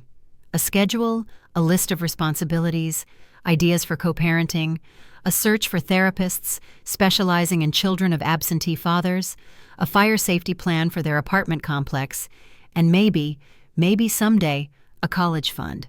This meticulous planning reflects a profound shift in Darius. He's no longer just reacting, he's proactively building a future, demonstrating a deep commitment that goes beyond superficial gestures. The next week, Darius started volunteering at the kids' school. Every Thursday, he hosted Fire Safety and Life Lessons Hour with grades K through 3. He taught them how to escape a smoke-filled room, how to dial 911, and how to stay calm in an emergency. But for Micah, Miles, and Malia, it meant more. "Mr. D is my dad," Micah whispered proudly one day during class. The teacher blinked, surprised. "I didn't know that." "Me neither," Miles added, chewing on a pencil. "But we're pretty sure because he shows up every time now." The simple, profound logic of children, equating presence with paternity, struck a powerful chord. Meanwhile, Darius had also quietly gone to work on the apartment building. Using his own savings and some favors from his firehouse, he replaced the hallway smoke detectors, fixed the faulty wiring in the stairwell, and added reflective exit signs to the emergency doors. He even gave free fire safety kits to all tenants. Word spread fast. The building called him Super Dad. Amara just called him Relentless. His actions, extending beyond his immediate family to the community, spoke to a deeper sense of responsibility and quiet dedication. One Thursday afternoon, she returned home from a long shift at school and found her old car parked in a different spot. It had a fresh coat of paint, new tires, and a repaired bumper. She stormed into the building, fire in her eyes, her independence bristling. Darius was sitting on the couch, Malia asleep on his chest, a picture of domestic tranquility that belied the storm brewing within Amara. "What did you do to my car?" she asked in a hushed, furious whisper. He looked up, calm, unflustered. "It was unsafe. Bald tires, faulty brakes. You've got 3 kids in the back seat. I couldn't ignore it." "It's my car, Darius. You should have asked me." He nodded slowly. "You're right. I should have." She blinked, surprised at the lack of resistance, at his quiet acknowledgement of her boundary. "So you're not going to fight me on this?" "Nope. I made a mistake. I'm learning." Amara looked at him, studying him like a puzzle she couldn't solve. "Why are you doing all this?" "Because I missed 5 years of their lives. I'll never get those back. But I can make sure every day from now on is better than the last. And if that means fixing cars and coloring with glitter pens and learning how to braid, I'm doing it." She looked down at her daughter asleep on his chest. Her eyes softened. "You forgot dance recital practice is on Tuesdays," she muttered, a teasing, almost affectionate jab. Darius smiled. "Not anymore." This scene is a beautiful demonstration of how true apologies are often expressed through actions, not just words. Darius is showing up, not just for his children, but for Amara, acknowledging her struggles and actively working to alleviate them, even when it means stepping on her independent pride. The transformation in Amara's life, subtle yet profound, did not go unnoticed by everyone. Chris, Amara's longtime friend and loyal neighbor, stood outside his apartment one evening and watched as Darius walked the kids up from the corner store, one on his shoulders, two holding each hand. It was a picture of idyllic family life, and Chris didn't like it.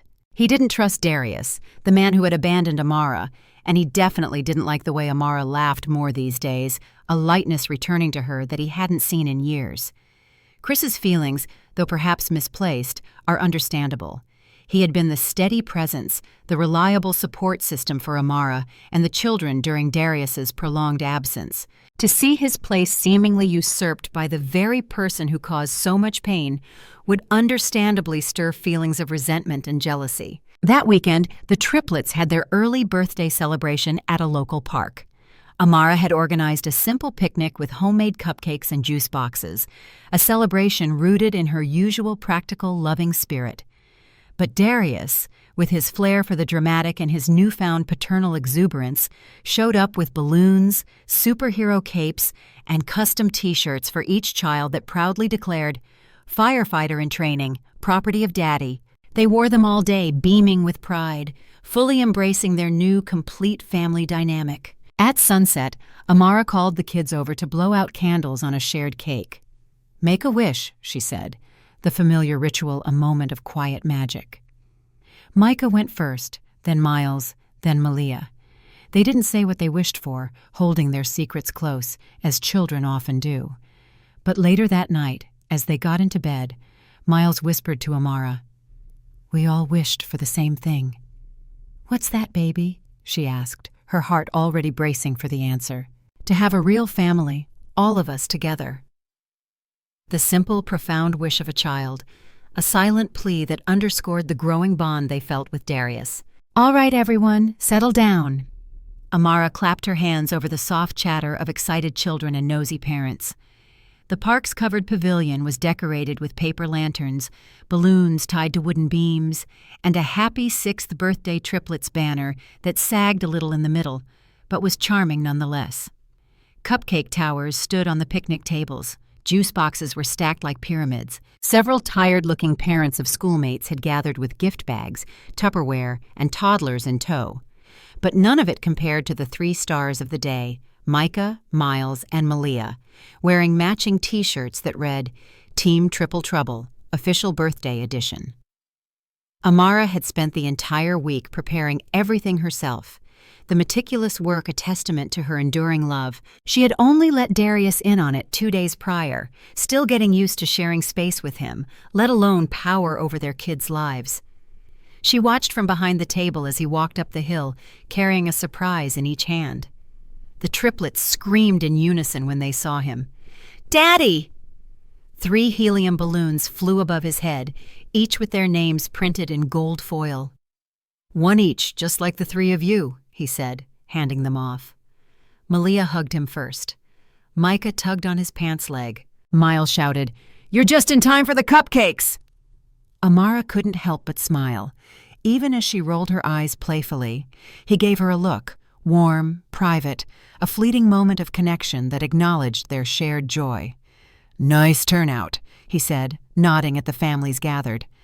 "I bribed half the school with brownies," he laughed. "Works every time." When it came time for the candles, the pavilion grew quiet, the children's anticipation palpable. 3 cupcakes sat before them, each one topped with a tall sparkler candle that fizzed and hissed as the crowd counted down. 3, 2, 1. The Triplets closed their eyes at the same time, hands folded, silent wishes locked inside. Then they each blew out their candle, the small puffs of air extinguishing the tiny flames. The crowd erupted into cheers, but Amara couldn't stop watching them, the way they'd made their wishes, so focused, so earnest. She knew something was different. The children's wishes, now openly expressed, were no longer just a private hope. They were a collective yearning, a gentle nudge towards the future. Later that night, after the leftover cupcakes had been boxed, the decorations taken down, and the final goodbye waves exchanged, Amara stood in the kids' room, folding their birthday clothes into laundry baskets. The three of them sat cross-legged on the floor, munching their final bites of cake, whispering secrets, until Malia spoke up. "Mommy?" "Yes, baby." "Is it bad to wish for something even if it might never happen?" Amara turned slowly, her heart catching. "Depends on the wish." Micah and Miles looked at each other, then at their sister, nodding in silent agreement. "We all made the same wish," Miles said seriously. "We didn't even tell each other before," Micah added. "It just happened." Amara knelt, her heart pounding, bracing herself for the inevitable. "What did you wish for?" "To live with both our parents?" Malia's voice was small but confident, an unwavering declaration. "We want our daddy to live here with us, like a real family." Amara's breath caught. She sat back on her heels, heart pounding. "We like him," Micah said. "We love him," Miles corrected, his voice firm.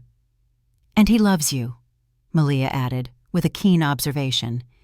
"Even when you act like you don't love him back." Amara blinked, stunned.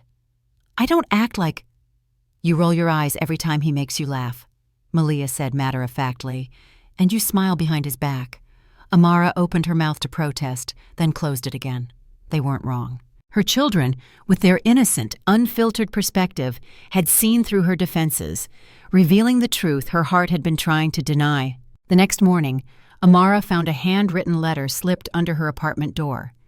She recognized Darius's handwriting right away, a familiar script that now carried a new weight of hope and possibility. "Dear Amara, I don't want to push. I know I've broken a lot of trust, but I also know something has changed between us. If there's a way for us to try again, not just for the kids, but for us, I'm willing to do the work every single day. Love, Darius." She stood with the letter in her hands for a long time, a very long time, the words a profound challenge to her guarded heart. Then she folded it carefully and tucked it into her journal, a silent acknowledgement of its impact.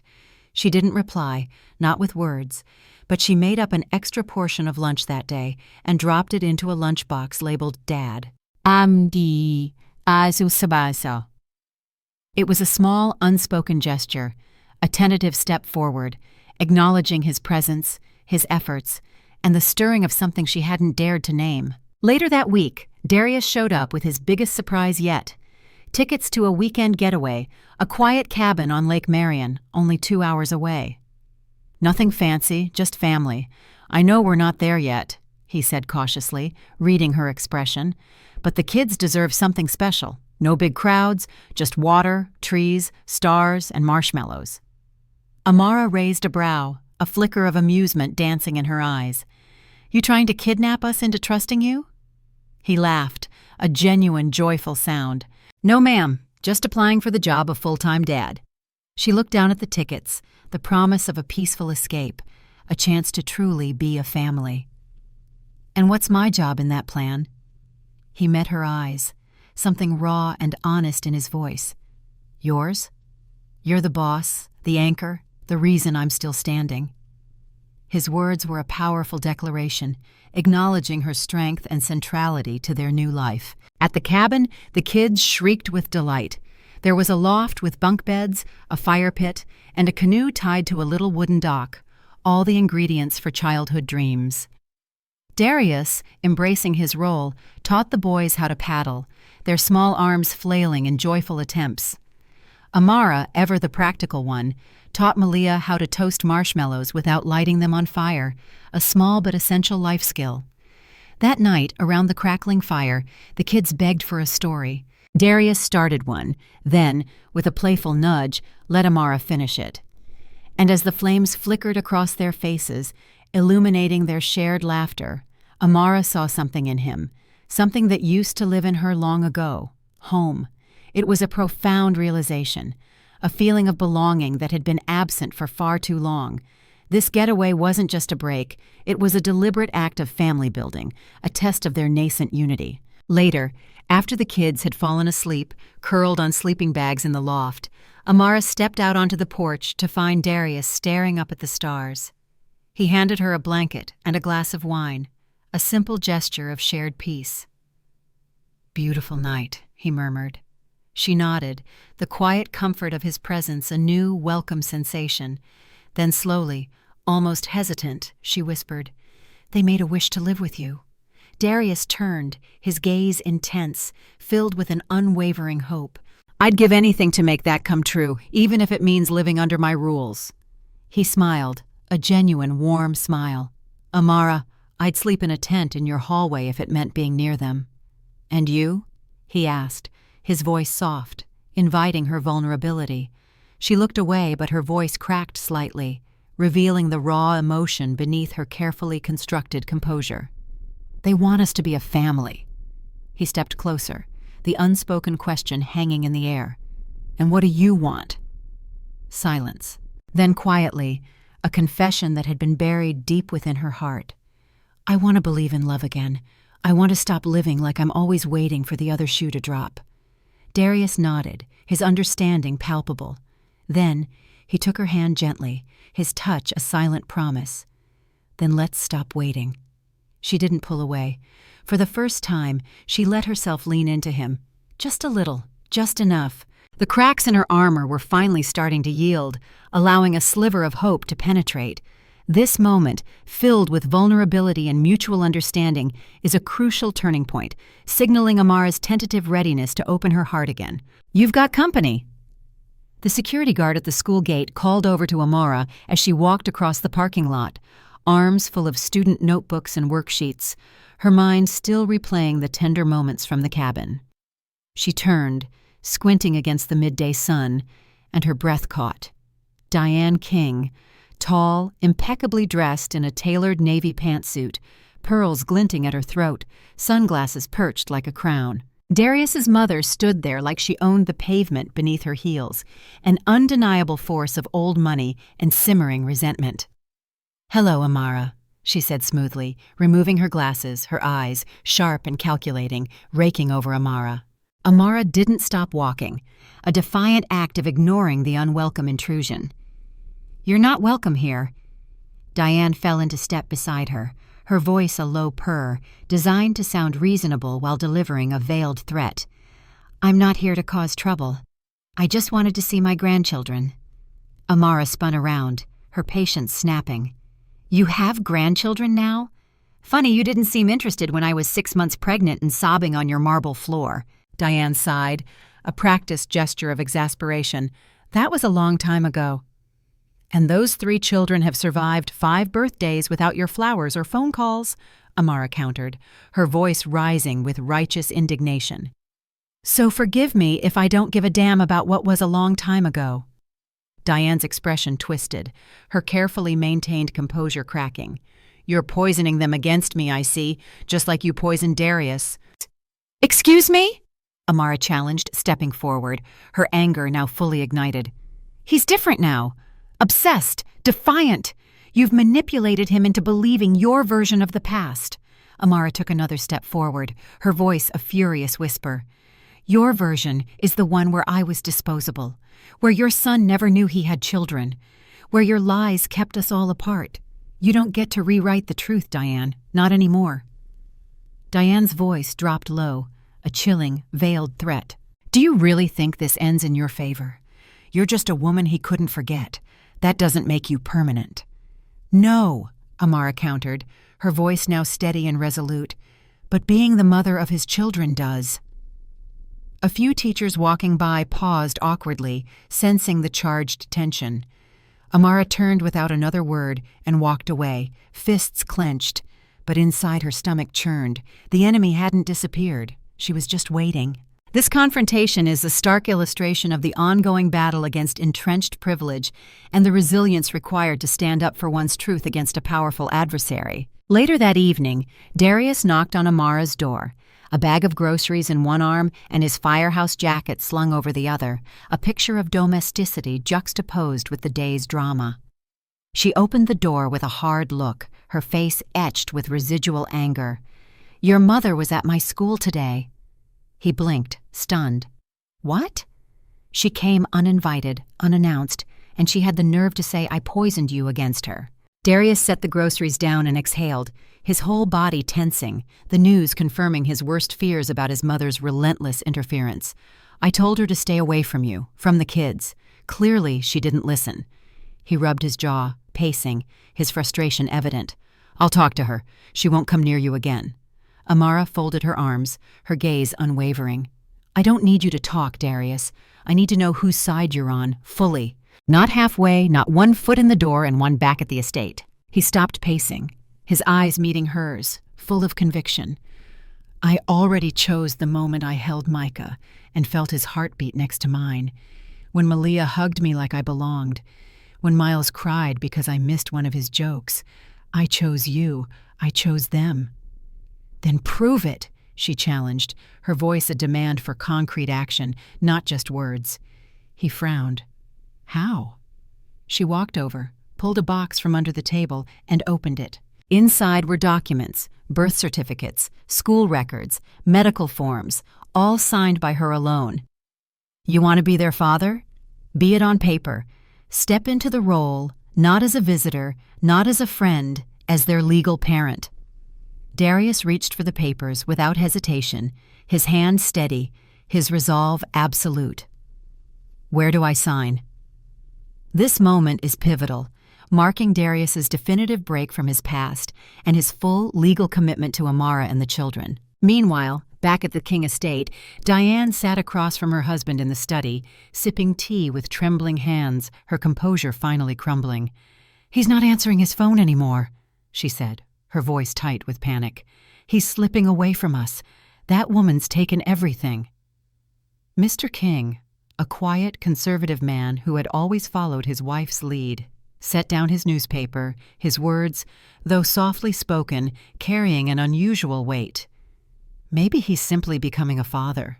Diane's eyes narrowed, her paranoia deepening. "He's becoming her soldier. Everything I warned about is happening. She was a trap from the beginning." Her husband shrugged, a gesture of weary resignation.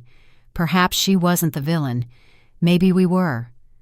"She'll destroy our legacy," Diane whispered, the true source of her fear finally revealed. "He'll give up everything. The foundation, the trust, the company." "Then maybe we didn't deserve him in the first place," Mr. King replied, his words a quiet rebuke, a rare but powerful moment of defiance against his wife's long-standing manipulation. The King family, too, was grappling with its own internal reckoning. Back in the neighborhood, Darius was already setting plans into motion, his commitment unwavering. He scheduled a meeting with a family attorney to begin the process of joint custody, a legal affirmation of his paternal role. He sat down with the school principal to officially add his name to the emergency contact forms, a small but significant detail that cemented his presence. He updated their health insurance coverage, added them to his beneficiary plan. Each act, no matter how mundane, felt like a puzzle piece falling into place, constructing the intricate tapestry of a family. Micah noticed the change first. "Why are you always at the house now?" he asked during one of their evening walks, a child's direct observation, cutting through adult complexities. "Are you going to live with us forever?" Darius smiled, a genuine warmth spreading through him. "Only if you 3 can handle my terrible cooking and even worse dance moves." Miles chimed in, ever the loyal enthusiast. "You make the best cereal. That counts." Malia tilted her head, her sharp young mind seeking clarity. "Does this mean we're like an official family now?" Darius paused, knelt in front of them, meeting their gaze with unwavering sincerity. "We've always been a family, but now I get to show up for you in every way I should have from the start." Malia hugged him first, a spontaneous outpouring of love. Then the boys piled on, a joyful tangle of arms and legs, a family reunited. That weekend, Amara received a letter in the mail from a private firm. She opened it on the porch, her heart pounding with a mix of apprehension and curiosity. Inside was a formal notification. Christopher King Trust has been reassigned. Darius King has withdrawn himself as a primary heir. All assets relinquished per his request. Amara sat down slowly, the paper fluttering from her trembling fingers. He had cut himself off from his family's immense wealth, from the legacy Diane had so fiercely protected, from everything he had once been expected to inherit. He had chosen them, fully, definitively, irrevocably. The tears came fast, hot and urgent, not tears of sorrow, but of profound relief and overwhelming love. She didn't try to stop them. It was a profound act of sacrifice, a tangible demonstration that his commitment to his new family far outweighed the allure of generational wealth and privilege. That evening, Darius walked into the apartment with his duffel bag slung over one shoulder, a quiet arrival that spoke volumes. "What's that?" Amara asked, her voice soft with a hint of awe. "My clothes, some books, a framed photo." She narrowed her eyes playfully. "You moving in without permission?" He grinned, the easy banter a testament to their shifting dynamic. "I'm applying for tenant status, rent-free. In exchange, I offer nightly bedtime stories, laundry folding, and emotionally available fatherhood." She rolled her eyes, but a smile played on her lips. "You left out trash duty." "Negotiable," he teased, their playful sparring a comfortable rhythm. She crossed her arms, her gaze turning serious. "And what about me, Darius? What's your plan with me?" He stepped closer, his smile fading, his expression earnest. "I'm still earning you every day, but I'm not going anywhere. Not unless you tell me to." Amara stared at him, the weight of his promise palpable. Then with a deep breath, a surrender of her fiercely independent heart. "Then bring your toothbrush, and don't hog the hot water." It was an invitation, a declaration, and a cautious step into a shared future. The smell of cinnamon rolls floated through the apartment like a warm embrace. Malia stood on a kitchen stool, carefully icing each bun while Micah set the plates. Miles, of course, had already snuck 2 pieces into his mouth when he thought no one was watching, his small act of mischief a familiar part of their new routine. "We can't eat until Daddy gets back," Malia announced, adjusting her little silk bonnet and folding her arms like a mini version of Amara, embodying her mother's maternal authority. "I'm hungry now," Miles groaned, ever impatient. "He'll understand. He said 10 minutes, Micah added, peeking out the window. "Firehouse check-in. He'll be back any sec." Amara leaned against the kitchen counter, arms crossed, watching the scene unfold. A strange calm had settled in the apartment lately. Not silence. No, the triplets were always loud and alive, but a peace had crept into their routine, a wholeness they were adjusting to. Darius, to the rhythm of being 5 instead of 4. And Amara, against her own will, was adjusting too, finding a new equilibrium in their expanded family. When Darius finally opened the front door, dressed down in a fitted black tee, dark jeans, and boots dusted from station grime, he was met with 3 loud cheers. "Daddy, we saved you the middle cinnamon roll. It's the biggest one!" He laughed, scooping up Miles with one arm and fist-bumping Micah with the other. "You kids trying to make me soft?" "Too late," Malia teased. "You already cry at bedtime stories." Amara raised an eyebrow playfully. "You cried at the Velveteen Rabbit?" He pointed at her, mock stern. "That rabbit died, Amara. He died."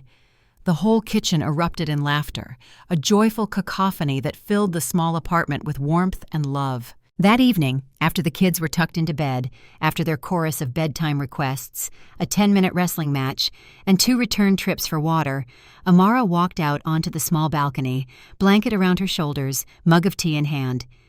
Darius was already out there, feet kicked up on the railing, looking out over the quiet neighborhood, a shared moment of peace after the day's joyful chaos. "You going to tell me what's on your mind?" he asked, not looking at her yet, his voice gentle. She sat beside him, sipping her tea. "What makes you think something is?" "You folded the same blanket 5 times tonight." She chuckled, the sound soft and dry, a comfortable admission of her nervous habit. "You notice everything now." "That's part of the job," he said, turning to her, a soft smile on his lips. "I'm trying to earn my keep around here." Silence settled between them, but it wasn't the uncomfortable kind. It was a comfortable quiet, a testament to the growing intimacy and trust between them. Finally, Amara broke it, her voice barely a whisper. "I think I'm scared to be happy." Darius turned to her, his voice low, filled with understanding and empathy. "You think that's strange? After everything you went through, you were abandoned, humiliated, stretched to your limits, and still raised 3 miracles." She smiled tightly, the memory of her struggles still vivid. "And now you're here. It's like suddenly I'm allowed to breathe, and I don't know what to do with all this air." He reached over, gently brushing his fingers along hers, a comforting touch. "You don't owe anyone your healing speed, Amara, least of all me." "But the kids," she began, her worry still focused on them, but he stopped her, his gaze unwavering, "are already healing because they see us trying, because they feel loved. And love's not perfect, but it shows up." His words were a powerful truth, a reassurance that presence and effort were the most vital ingredients. Her eyes shimmered in the soft porch light, a new resolve forming. "Then show up tomorrow night, with a tie." He blinked, surprised. "Wait, is that the school's fall family gala? Kids want us to go as a real family. They don't want to sit at the separate parent tables anymore." His smile grew, a joyful, wide grin. "So, what color are we coordinating? Emerald green and cream?" He laughed, a deep, resonant sound. "You know that's dangerous for me, my fine ass in emerald. Somebody's gonna fall in love." She shook her head, biting back a smile, her heart doing a little flutter. "Just wear the tie, Darius." The playful banter, the shared laughter, was a testament to the love rekindling between them, a love that had defied lies and years of separation. The next evening, the school gymnasium glowed under string lights, transformed from its utilitarian self into a magical space. Soft jazz music played through the speakers as parents mingled, teachers clapped politely, and kids zipped around under tables in bow ties and tiny patent leather shoes. Amara walked in, a vision in a satin emerald green dress with cream accents, her curls swept up into an elegant twist, radiating a newfound confidence and grace.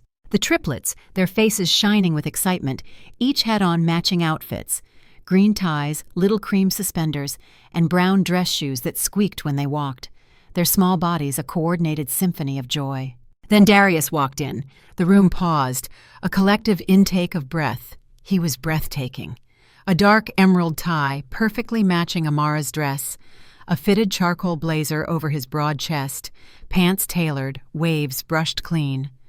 Several moms turned, one audibly sighed, a testament to his undeniable charm. "Daddy, you look fancy," Malia squealed, her small voice cutting through the admiring whispers. "Y'all look like money," he said, taking their hands, his eyes twinkling. And then he turned to Amara, his voice a low murmur, filled with adoration. "You are going to get me arrested." "I teach kindergarten," she teased, her eyes sparkling. "You think I haven't heard worse?" They laughed, but something soft, intimate, and undeniably full of love glowed between them. When it came time for the family dance, the music slowed, a romantic melody filling the air. The kids all dragged their parents to the center floor, eager to participate in this joyful expression of family. Micah danced with Amara, Malia with Darius. Miles ran between them both until he just clung to both their legs and giggled, a picture of pure, unadulterated happiness. Then the music changed, something smoother, slower, deeper, a melody that evoked memories. Darius looked at Amara, extending his hand. "One?" She hesitated, then nodded, a silent acceptance of his invitation. They moved together like muscle memory, not rushed, not showy, just them, their bodies remembering the rhythm of a love long dormant. Her hands found his shoulders. His hands cradled her waist. "Remember prom?" he asked, his voice a nostalgic whisper. "You mean when we couldn't afford a limo and walked 6 blocks in heels?" she teased. "I was still the luckiest man there." She looked up at him, her eyes shining. "And now?" "Still am." They didn't kiss. Not yet. But they didn't need to. Their bodies spoke the language. Their eyes sealed the meaning. The dance was a public declaration of their rekindled love, a silent vow that transcended words. But not everyone in the room was clapping. Across the gym, near the refreshment table, Chris, Amara's longtime friend and neighbor, watched with a clenched jaw. He'd helped raise the Triplets when she had no one, held her down during late-night fevers and emergency runouts. He had sat in the ER waiting rooms and school fundraisers and babysat for free. He had been there, but he wasn't their father. And now the one man who hadn't been there was standing center stage like he'd earned it all. Chris took a long sip of punch, his eyes narrowed, a storm brewing within him. The pain of being a devoted friend, only to be overlooked for a romantic rival, was a bitter pill to swallow. That night, back in the apartment, the kids were out cold, party favors still clutched in their tiny fists, their small bodies radiating the exhaustion of a joyful day. Amara stood at the door as Darius slipped his blazer off, the lingering magic of the gala still hanging in the air. "You're really staying the night?" she asked, her voice soft, hesitant, but laced with a quiet hope. "If you'll let me," he replied, his gaze intense, a question and a plea. She nodded, a subtle, almost imperceptible movement, but it was enough. He moved toward her, slow, cautious, respecting the boundaries, yet drawn by an irresistible force. They stood inches apart, the unspoken history between them a palpable presence.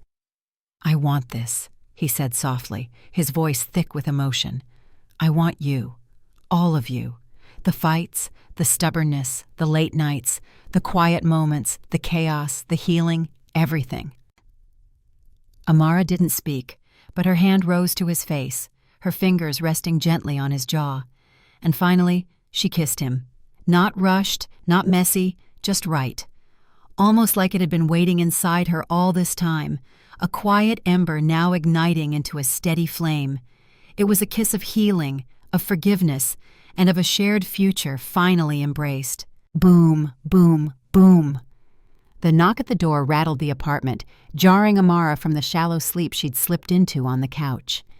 It was barely 6:30 a.m., the sky outside still gray with sleep. She sat up, heart pounding, a sense of dread creeping into the peaceful morning. Darius stirred on the other end of the sectional, blinking groggy, his firefighter instincts immediately on high alert.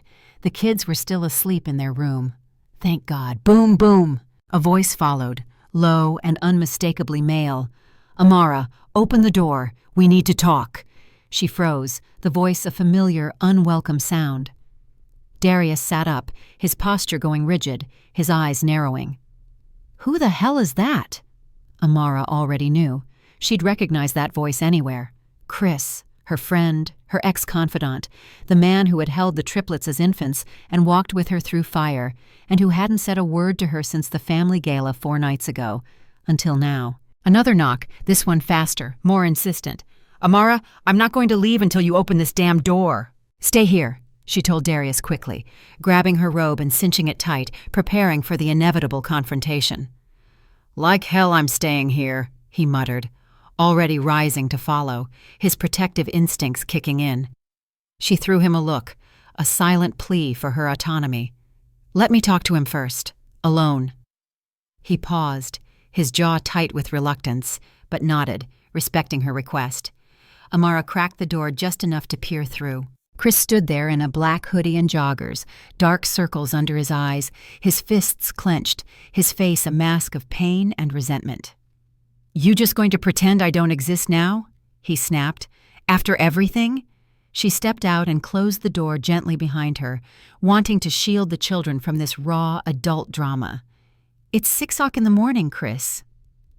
"I watched that man, your baby daddy, slow dance with you in front of the entire school like he ain't just show up 6 months ago. And I'm the one who helped you raise them." His words were a torrent of hurt and accusation, a desperate attempt to reclaim his place. "And I'm grateful," she said calmly, her voice steady despite the turmoil within. "But you don't get to demand ownership over my life because you were there when it hurt. That's not how this works." Chris stepped closer, his voice laced with bitterness. "You think he's not going to run again? That he's just going to stay, be your husband, a father forever?" He left once, Amara. He didn't know, Chris. That's what he says, Chris spat, his disbelief palpable. That's what the DNA says, Amara countered, her voice firm, unwavering. Silence. Chris's eyes flickered, the truth a harsh reality. So, you believe him now? Just like that? Amara crossed her arms, her resolve unshaken. You knew I loved him. You knew he was their father.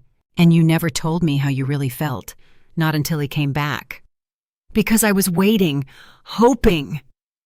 His voice broke, the raw pain of his confession echoing in the morning air. Waiting for the day you'd finally look at me the way you looked at him on that damn dance floor. Amara swallowed hard, her heart aching for his unrequited love. Chris, I love you, but not like that. Not in that way. And I'm sorry if my silence made you think I ever could. Chris looked away, defeated. Then finally, with a tight nod, he stepped back. You picked him. I picked my children's future, she said softly, a statement of fierce maternal protection and unwavering love. Chris turned, walking off down the hall without another word, his departure a sad, silent acknowledgement of his loss. Inside, Darius stood by the door, arms crossed, his face hard, having heard everything. You okay? Yeah, she sighed, the emotional exhaustion weighing heavily on her. But I don't think Chris is. Darius gave a tight nod. I won't start drama, but I'm not about to be quiet if someone threatens what we're building. He won't come back, she said, trying to reassure herself as much as him. But even as she said it, a knot twisted in her chest, a lingering apprehension about the fragile peace they were building.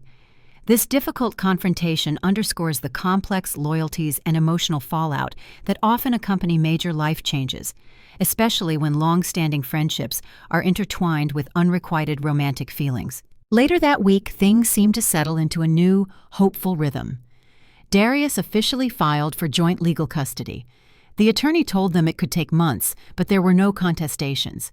Everything was moving forward, a testament to Darius's unwavering commitment and Amara's cautious trust. The triplets flourished, blossoming under the warmth of a complete family. Micah started writing in a superhero journal about his family, Darius as the brave fireman daddy, Amara as the super-strong mommy, and himself and Miles as the dynamic duo. Miles created a dance called the Daddy Shuffle, which involved a lot of dramatic hip-twisting and sound effects, a joyful expression of his bond with Darius.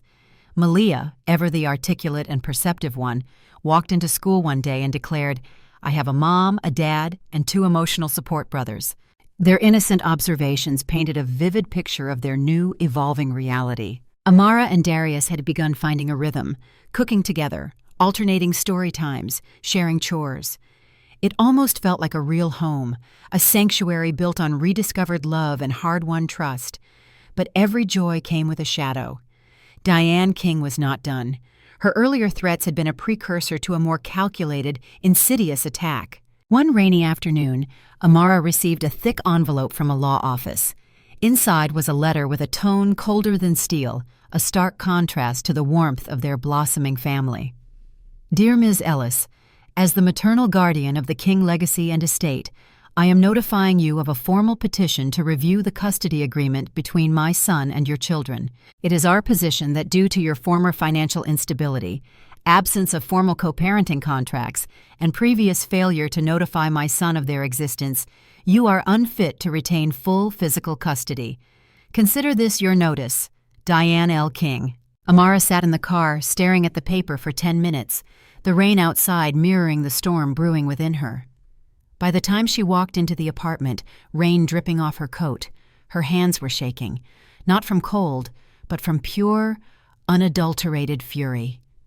Darius looked up from the floor where he was helping Micah sort Legos, his casual ease instantly vanishing at the sight of her face. What happened? She tossed the letter on the counter. He read it slowly, then again, his face draining of color. She didn't, he whispered, the disbelief palpable. She did, Amara replied, her voice tight with rage. She's suing you for custody. She's suing us, Darius. He sank into a chair, his hands gripping his head, the weight of his mother's relentless malice crushing him. "I'll handle it. I'll go to her. I'll shut it down." "You can't reason with her. You tried that already. She doesn't want compromise. She wants control." "Then we fight," Darius declared, standing up, his jaw set with fierce determination. Amara stared at him, searching his eyes for any flicker of doubt. "Are you sure you're ready for that? Because this is where it gets ugly." Darius's gaze was unwavering, resolute. "I wasn't there when you needed someone to fight for you the first time. I'm not making that mistake again." And this wasn't just a legal battle, it was a profound test of their newfound family, a challenge to their right to exist as a unit. Diane's actions highlight the insidious nature of power and privilege, and the lengths some will go to maintain control over perceived assets, even when those assets are human lives. That night, after the kids were asleep, Amara watched Darius sitting at the table, quietly reviewing documents from the lawyer's office. He looked worn but focused, his mind already strategizing for the battle ahead. She walked over, wrapped her arms around him from behind, leaning into the warmth of his presence. "You okay?" "Yeah, just angry. At myself, at her, at the fact that she still thinks money gives her ownership over people's lives. You know, she's not doing this because she wants the kids," Amara said softly, her voice filled with a deep understanding of Diane's motivations. "She's doing it because she can't stand the fact that you chose us over her empire." "Then I'll show her just how permanent this choice is," he vowed, his voice firm. He stood, pulled something out of his jacket, a small velvet box. Amara's eyes widened, her heart catching in her throat. "Darius, relax," he smiled, a gentle, reassuring gesture. "I'm not proposing yet. This is something else." He opened the box. Inside was a delicate chain with 4 charms, a book, a firefighter's helmet, a heart, and 3 tiny initials. "A," he said, pointing. "For you, then M, and M for them." Amara's throat closed up, overwhelmed by the profound symbolism of the gift. He slipped it around her neck, his touch tender. "No matter what happens in court, no matter what your last name is or what hers is, this is who we are." It was a powerful, unspoken vow, a declaration that their family was defined not by external forces, but by the love and commitment they shared. The courtroom was quiet, too quiet. The thick mahogany walls and polished floors reflected more than wealth. They echoed power. Old power, the kind that moved behind closed doors in families like the Kings, families whose influence extended far beyond their financial portfolios. Amara sat at the plaintiff's table, dressed in a simple black blazer and cream blouse, her back straight, hands folded, a quiet fire behind her eyes. She was a picture of dignified defiance. Darius sat beside her, jaw tight, fingers laced together so he wouldn't shake. He had faced raging fires, collapsed buildings, and pulled lifeless bodies from smoke. But this was the hardest thing he'd ever done. This wasn't about physical bravery. It was about emotional fortitude, about fighting for the very soul of his family. Across the aisle sat Diane King, regal as ever, wrapped in a navy blue designer suit and pearls so pristine they looked carved from moonlight. Her lawyer, a sharp-jawed man in a $1,000 suit, flipped through a stack of documents with cool detachment, embodying the impersonal nature of the legal system. The judge entered. Everyone stood. "This is the custody petition hearing between Diane King and Amara Ellis, with Darius King as the father of the children in question," the bailiff announced. Amara stared forward. She wasn't afraid anymore, but she was ready to fight.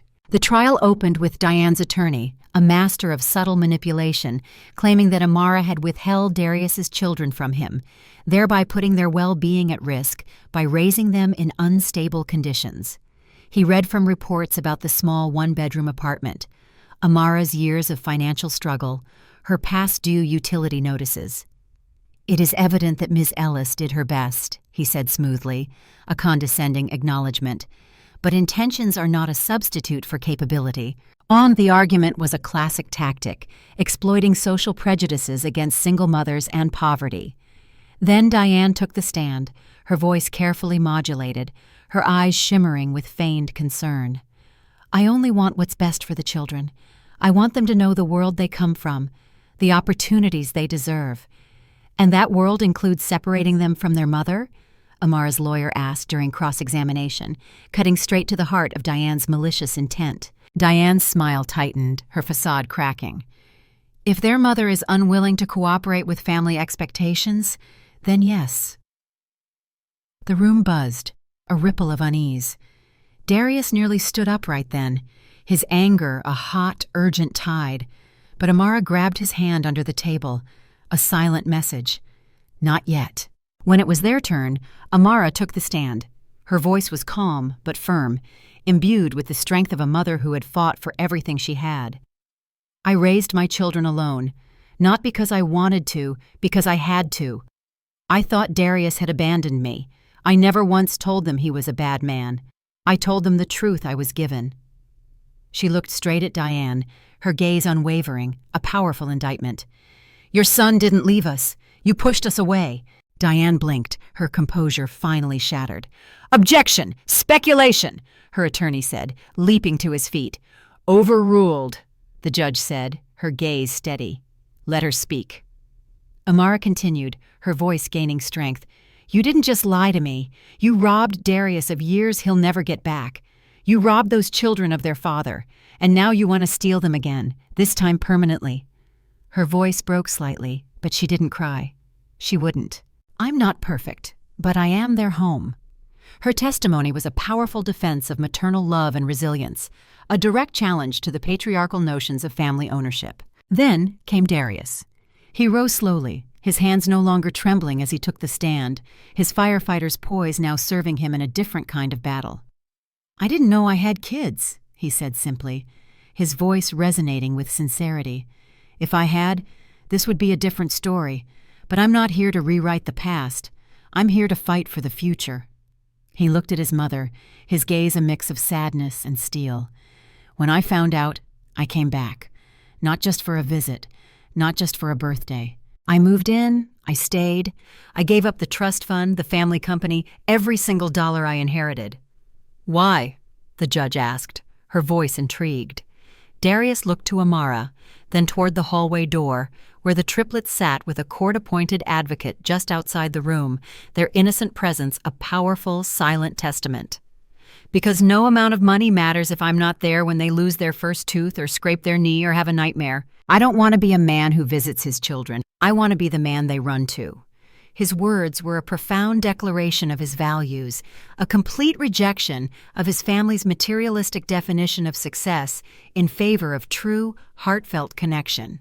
At the end of the hearing, the judge took a deep breath, her voice clear and resonant. This is an unusual case, she said. Not a custody battle between mother and father, but between mother and grandmother. A grandmother with resources, reputation, legacy. Diane's lips curled in satisfaction, certain of her victory. But legacy doesn't raise children. Her smile froze, her eyes wide with shock. Love does, stability does, and this court finds that Ms. Ellis has provided both on her own. And now, with Mr. King's full involvement, this family is not fractured. It's healing. Amara gripped Darius's hand, tears blurring her vision, a silent acknowledgement of their hard-won victory. The court rules in favor of Ms. Ellis. Full physical custody remains with the mother. Mr. Darius King will share legal custody. All petitions for extended visitation or guardianship filed by Ms. Diane King are denied. This hearing is adjourned. Diane gasped softly. It was the first time anyone had heard her sound human in a long, long time, her carefully constructed world collapsing around her. This judgment is a powerful affirmation of the idea that true parenthood is defined by presence, love, and sacrifice, not by wealth or social standing. Outside the courtroom, Amara burst into tears as soon as the doors closed, not out of fear, but release, a profound unburdening. Darius pulled her into his arms, holding her tightly, his own relief palpable. "You did it," he whispered. "We did," she said back, their voices a duet of triumph and exhaustion.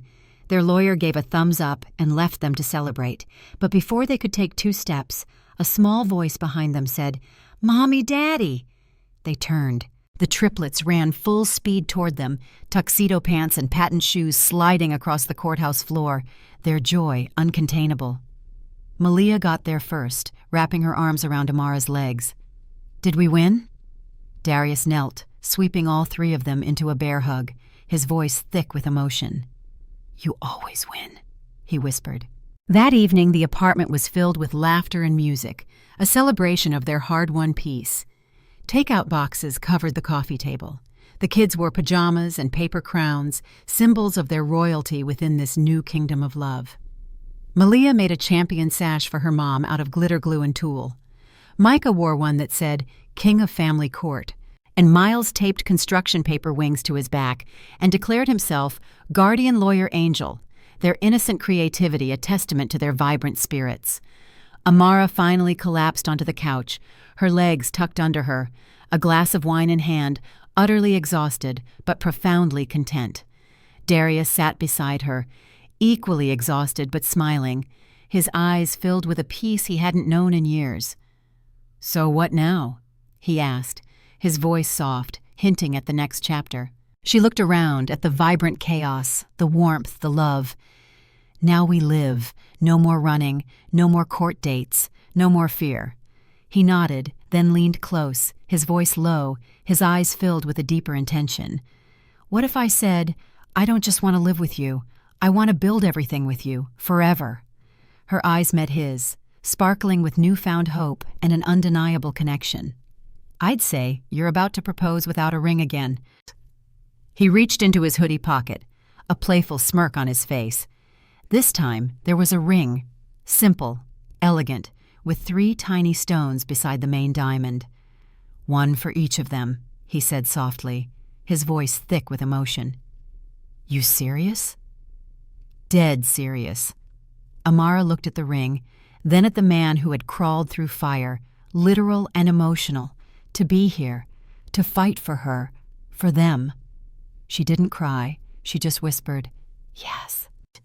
And for the first time in years, everything felt whole, complete, and utterly right. The journey, fraught with pain and betrayal, had finally led them home. This story, friends, is a powerful testament to the multifaceted nature of truth, resilience, and the enduring power of unconditional love.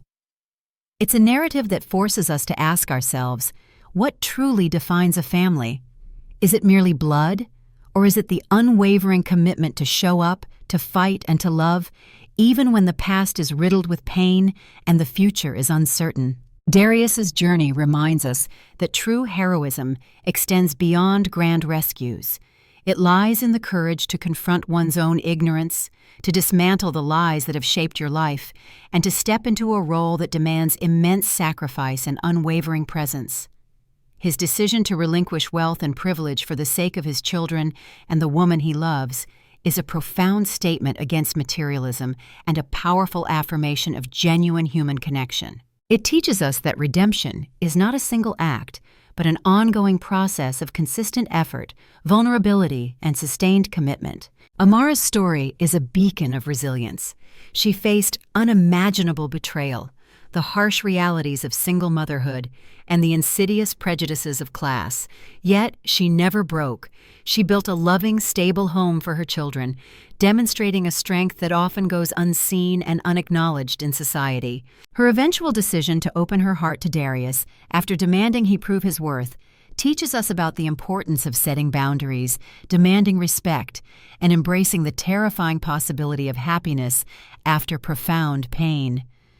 Her journey underscores the truth that healing is not linear, and forgiveness is a complex process that unfolds over time, often at the pace of the wounded. And the triplets, Micah, Miles, and Malia, they are the innocent catalysts, the living embodiment of the truth.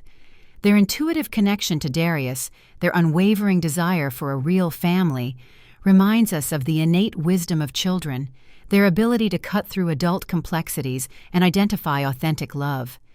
They teach us that sometimes the simplest wishes are the most profound, and that love, when it truly shows up, can mend even the deepest wounds. This tale also offers a sobering look at the destructive power of manipulation and classism, personified by Diane King. Her actions serve as a cautionary tale about the lengths to which some will go to protect their perceived legacy, even if it means tearing families apart and inflicting irreparable damage. It reminds us to question narratives, to seek truth, and to recognize the subtle ways power and prejudice can influence personal lives. Ultimately, this story is a celebration of what it means to build a family, not just biologically, but through shared experiences, through unwavering presence, and through the courageous choice to love. It's about finding hope in the ashes of betrayal, forging unbreakable bonds in the face of adversity, and understanding that true wealth lies not in what you inherit, but in the love you give and receive. The journey of Amara, Darius, and their incredible children is a powerful reminder.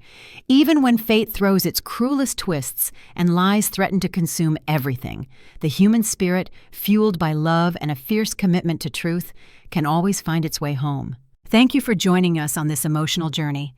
If this story resonated with you, share your thoughts in the comments below. We'd love to hear what lessons you took away from Amara and Darius's incredible fight for their family.